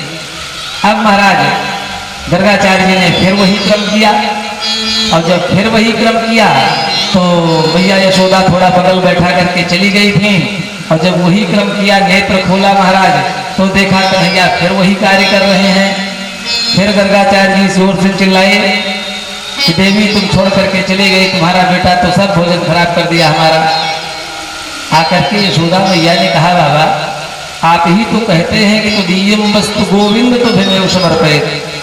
हे गोविंद, आपका दिया हुआ आपको समर्पित है, आप पहले खाइए तब हम प्रसाद खाएं। और अभी अभी तो आपने नाम रखा है इनका गोविंद, तो जब गोविंद का आवाहन करते हो तो गोविंद चले जाते हैं, क्या हम करें, इसमें हमारी क्या गलती है। आचार्य सुखदेव जी कहते हैं कि राजन, शिव ब्रह्मा को व्यापय को है बतुरा आन। भगवान की माया, जब भगवान की प्रभुता से भक्त की बुद्धि हटी तो भगवान भी घटना कर देते हैं, भगवान अपनी माया प्रेरित कर देते हैं। कदाचित गर्गाचार्य जी को ये ज्ञान था, अभी अभी तो नाम रखा उन्होंने कि ये सब भगवान के अंशावतारी हैं, लेकिन भोजन करते समय उनका ध्यान नहीं रहा कि ये भगवान यही भगवान हैं। इसलिए भगवान ने आकर के खाना प्रारंभ किया और गर्गाचार्य जी को तब ध्यान आया और गर्गाचार्य जी भोजन किए, प्रणाम करके भगवान कृष्ण को चले गए। बोलिए कृष्णचंद्र भगवान की जय। उसके बाद थोड़ा सा भगवान और बड़े होते हैं। जब और बड़े होते हैं तो घुटने के बल चलने लगते हैं, और जब घुटने के बल चलते हैं तो जहाँ गायें बांधी जाती हैं, नंदराय जी के यहाँ 9 लाख गायें हैं। नंदराय जी के पास और कोई धन नहीं है, केवल गोधन है बस। तो जहाँ पर गायें बांधी जाती हैं वहां चले जाते हैं भगवान कृष्ण। अब वहां पहुंच करके उसी गौमूत्र में और गोबर में लौटते हैं। मैया कभी कभी काम करके आती है, देखती है तो कहती है तू तो जन्म तो लिया लेकिन तू एकदम सुअर ही है, ऐसा मैया कहती हैं। तो कन्हैया अपने मन में सोचते हैं कि मैया मैं तो सुअर होकर के भी आया हूँ इस संसार में और भक्तों का कल्याण किया है, तू झूठ नहीं बोलती है। प्रेम पूर्वक भगवान अनुमोदन करते हैं, मैया खींच करके ले जाती हैं, स्नान करवाती हैं। और उसके बाद थोड़ा समय जब बीता तो महाराज भगवान कृष्ण ने एक बार माता को मैया कह करके पुकारा। सबसे पहले मैया कह करके उन्होंने पुकारा। मन में भाव आया कि इसी माता ने तो हमको हमारे स्वरूप को देख करके मांगा था, मनुष्य रूपा के रूप में।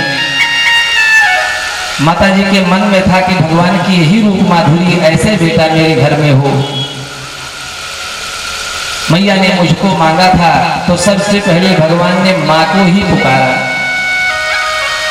कहने लगे मोहन मैया मैया, कहने लगे मोहन लगे मोहन मैया मैया, कहने लगे मोहन मैया मैया, कहने लगे मोहन मैया मैया, कहने लगे मोहन मैया कहने लगे मोहन मैया मैया, कहने लगे मोहन जी को बाबा रे बाबा,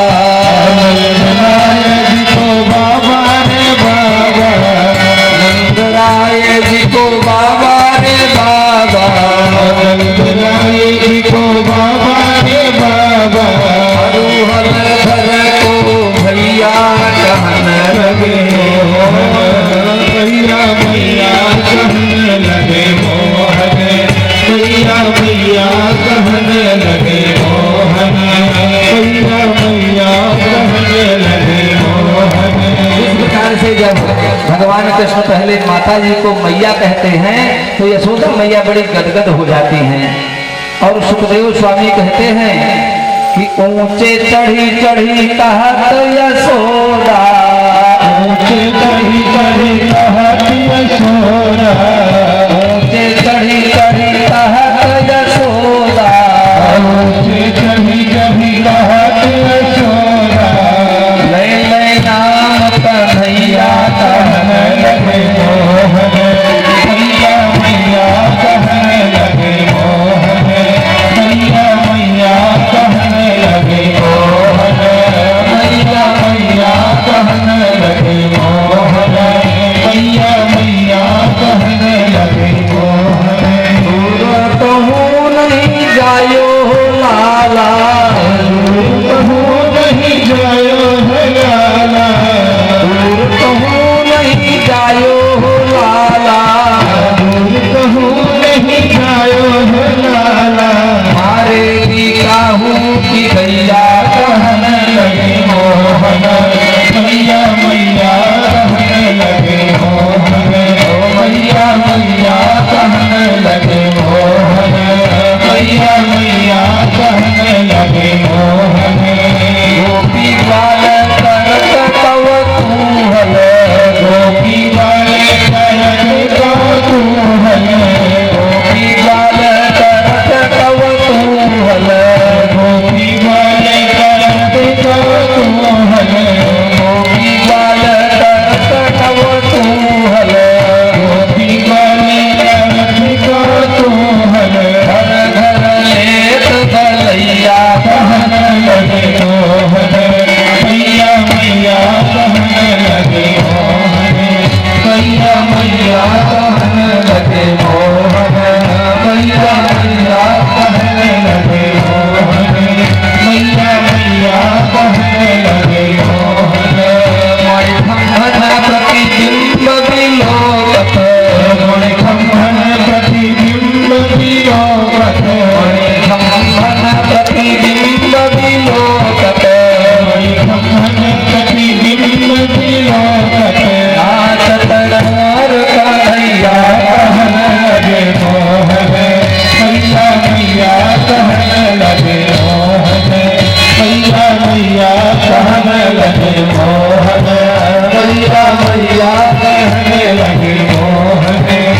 मैया मैया कहने लगे मोहन।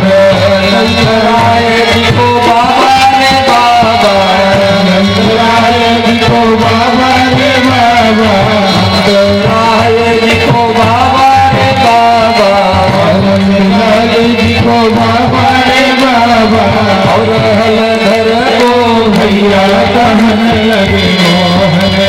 मैया मैया कहने लगे मोहन। मैया मैया कहने लगे मोहन। मैया मैया कहने लगे मोहन। मैया मैया कहने लगे मोहन। यशोदा जी के उड़ते, नंद यशोदा जी के उड़ते, यशोदा जी के उड़ते, नंद यशोदा जी के उड़ते, छवि नखन कैया कहने लगे मोहन। मैया मैया कहने लगे मोहन। मैया मैया कहने लगे मोहन। मैया मैया कहने लगे मोहन। मैया मैया कहने लगे मोहन। सूरदास प्रभु तुम्हारे दरस को, सूरदास प्रभु तुम्हारे दरस को, सूरदास प्रभु तुम्हारे दरस को, सूरदास प्रभु तुम्हारे दरस को, चरण के दल गैया कहने लगे मोहन। मैया मैया कहने लगे मोहन। मैया मैया कहने लगे मोहन। मैया मैया कहने लगे मोहन। मैया मैया कहने लगे मोहन। मैया मैया कहने लगे मोहन। खाते हैं, लेकिन दूसरे के घर पहुंचते हैं तो या अन्य बच्चों के साथ मिल जाते हैं तो खाना सीख जाते हैं।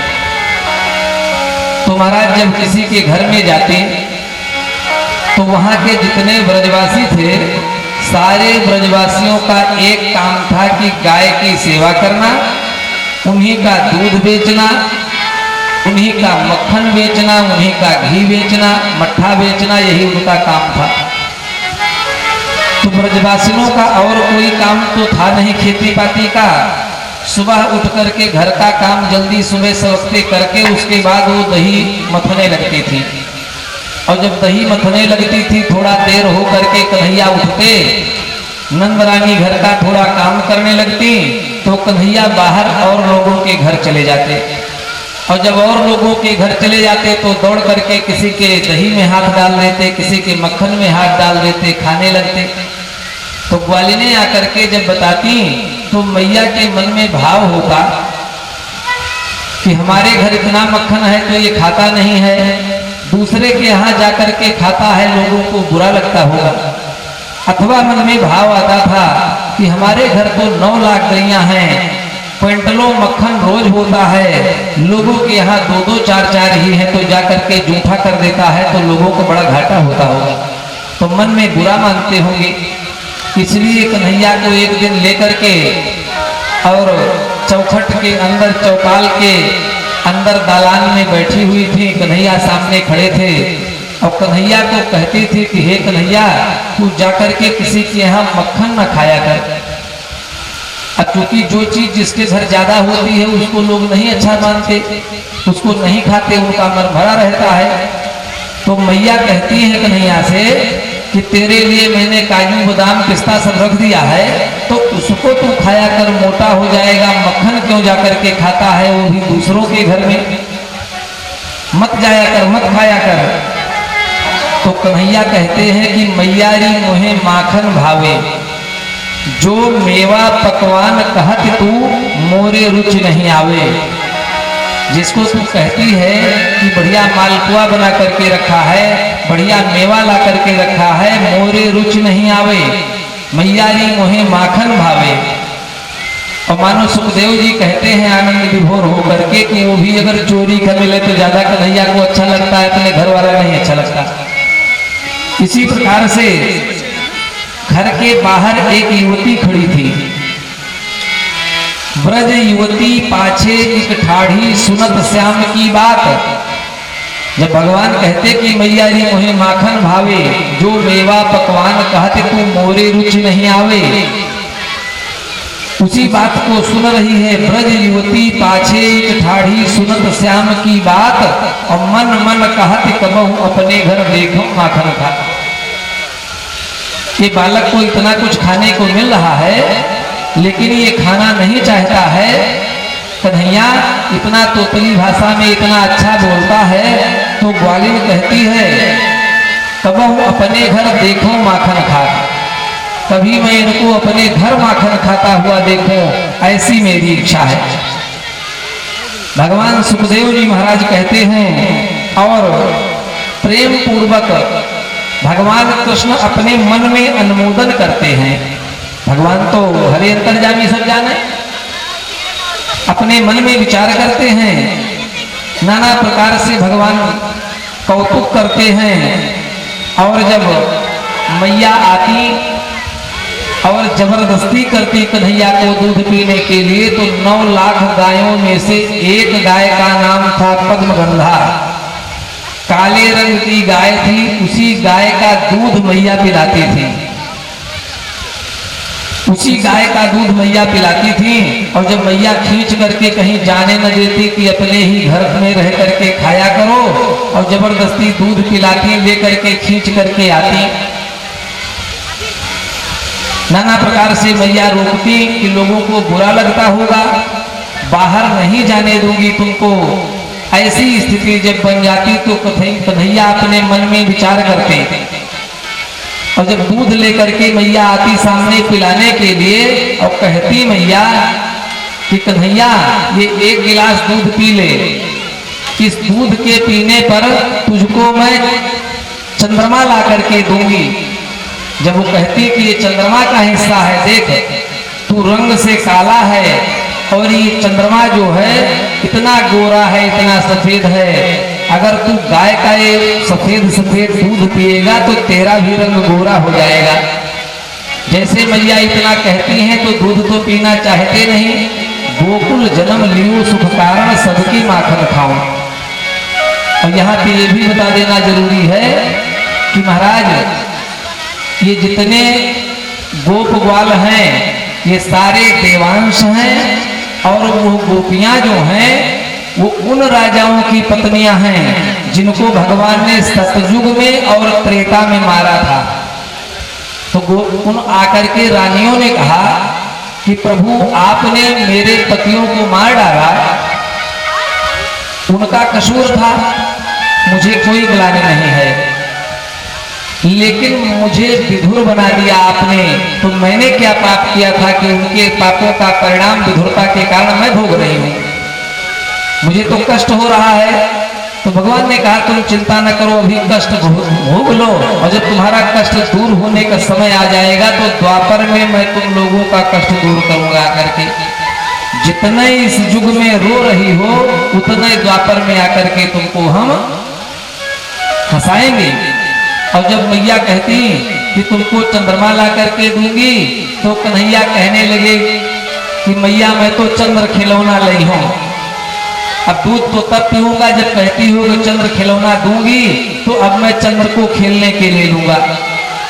जई हो लोटी धरन पर अबही तेरी गोद न आई हूं, अगर चंद्रमा ला करके मुझको नहीं दोगे तो मैं जई हो लोटी धरन पर अबही, अब मैं गिर जाऊंगा पृथ्वी पर और लौटने लगूंगा। आचार्य सुखदेव जी कहते हैं मोतिन माल धरो नहीं उर पर, कंठ न कठला धरी हो। मोती की माला जो तुम मुझको पहराती हो, इसको मैं नोच करके फेंक दूंगा, मोती की माला नहीं पहनूंगा।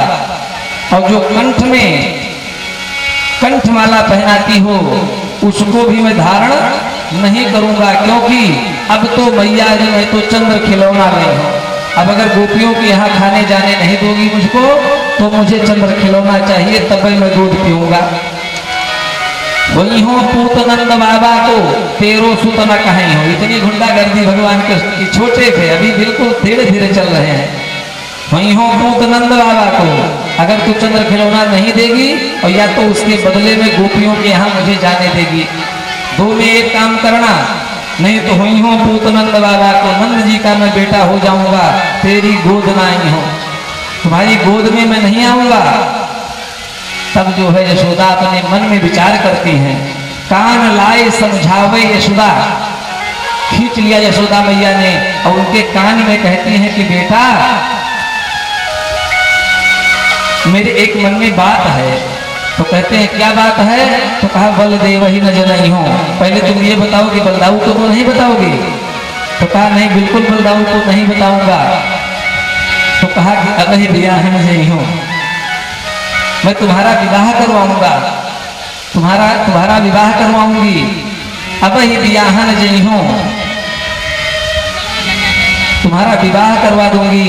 तब जब विवाह की बात आती है तब प्रसन्न हो जाते हैं भगवान और कहते हैं, मैया कहती हैं कि नवल दुल्हनिया नहीं हो, नई दुल्हन तुमको लेकर के मानो राधा जी की तरफ को इशारा कर रही हैं कि तुमको यही नहीं करना है, तुम तो अच्छा कर्म करने के लिए आए हो।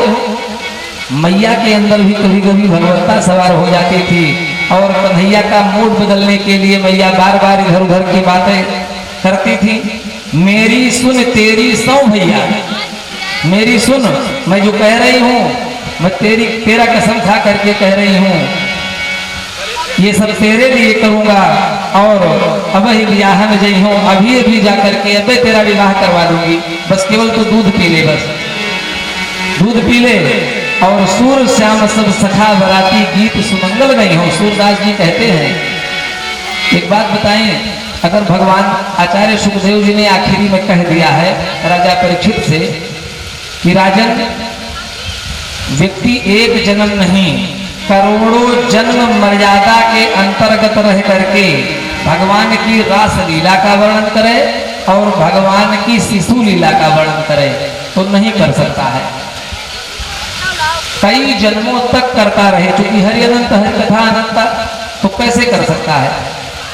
ये तो थोड़ी सी लीला का दर्शन करा करके मानो स्वामी सुखदेव जी राजा परीक्षित को संबोधित करते हैं कि राजन तुम प्रसन्न रहो, तुम्हारे श्राप का आज 5वां दिन है, लेकिन तुमको डर नहीं होना चाहिए, क्योंकि भगवान जो नर लीला करते हैं, जो बाल लीला करते हैं, यही भगवान अपने भक्तों के भयहारी हैं और नाना प्रकार से केवल इनका प्राकट्य ही होता है, विप्र धेनु सुर संत हित।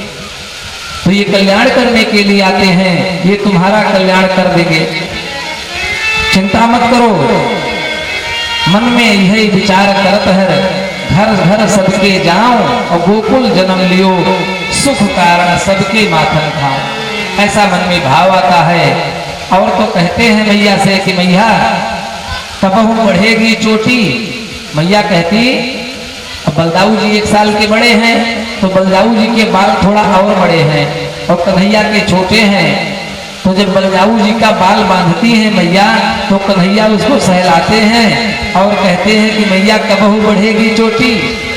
तो मैया खींच करके लाती हैं 1 गिलास दूध और कहती है इसको पी ले, इसको पीने से काचो दूध पियावत मोको अब अजहू दाऊ ते छोटी।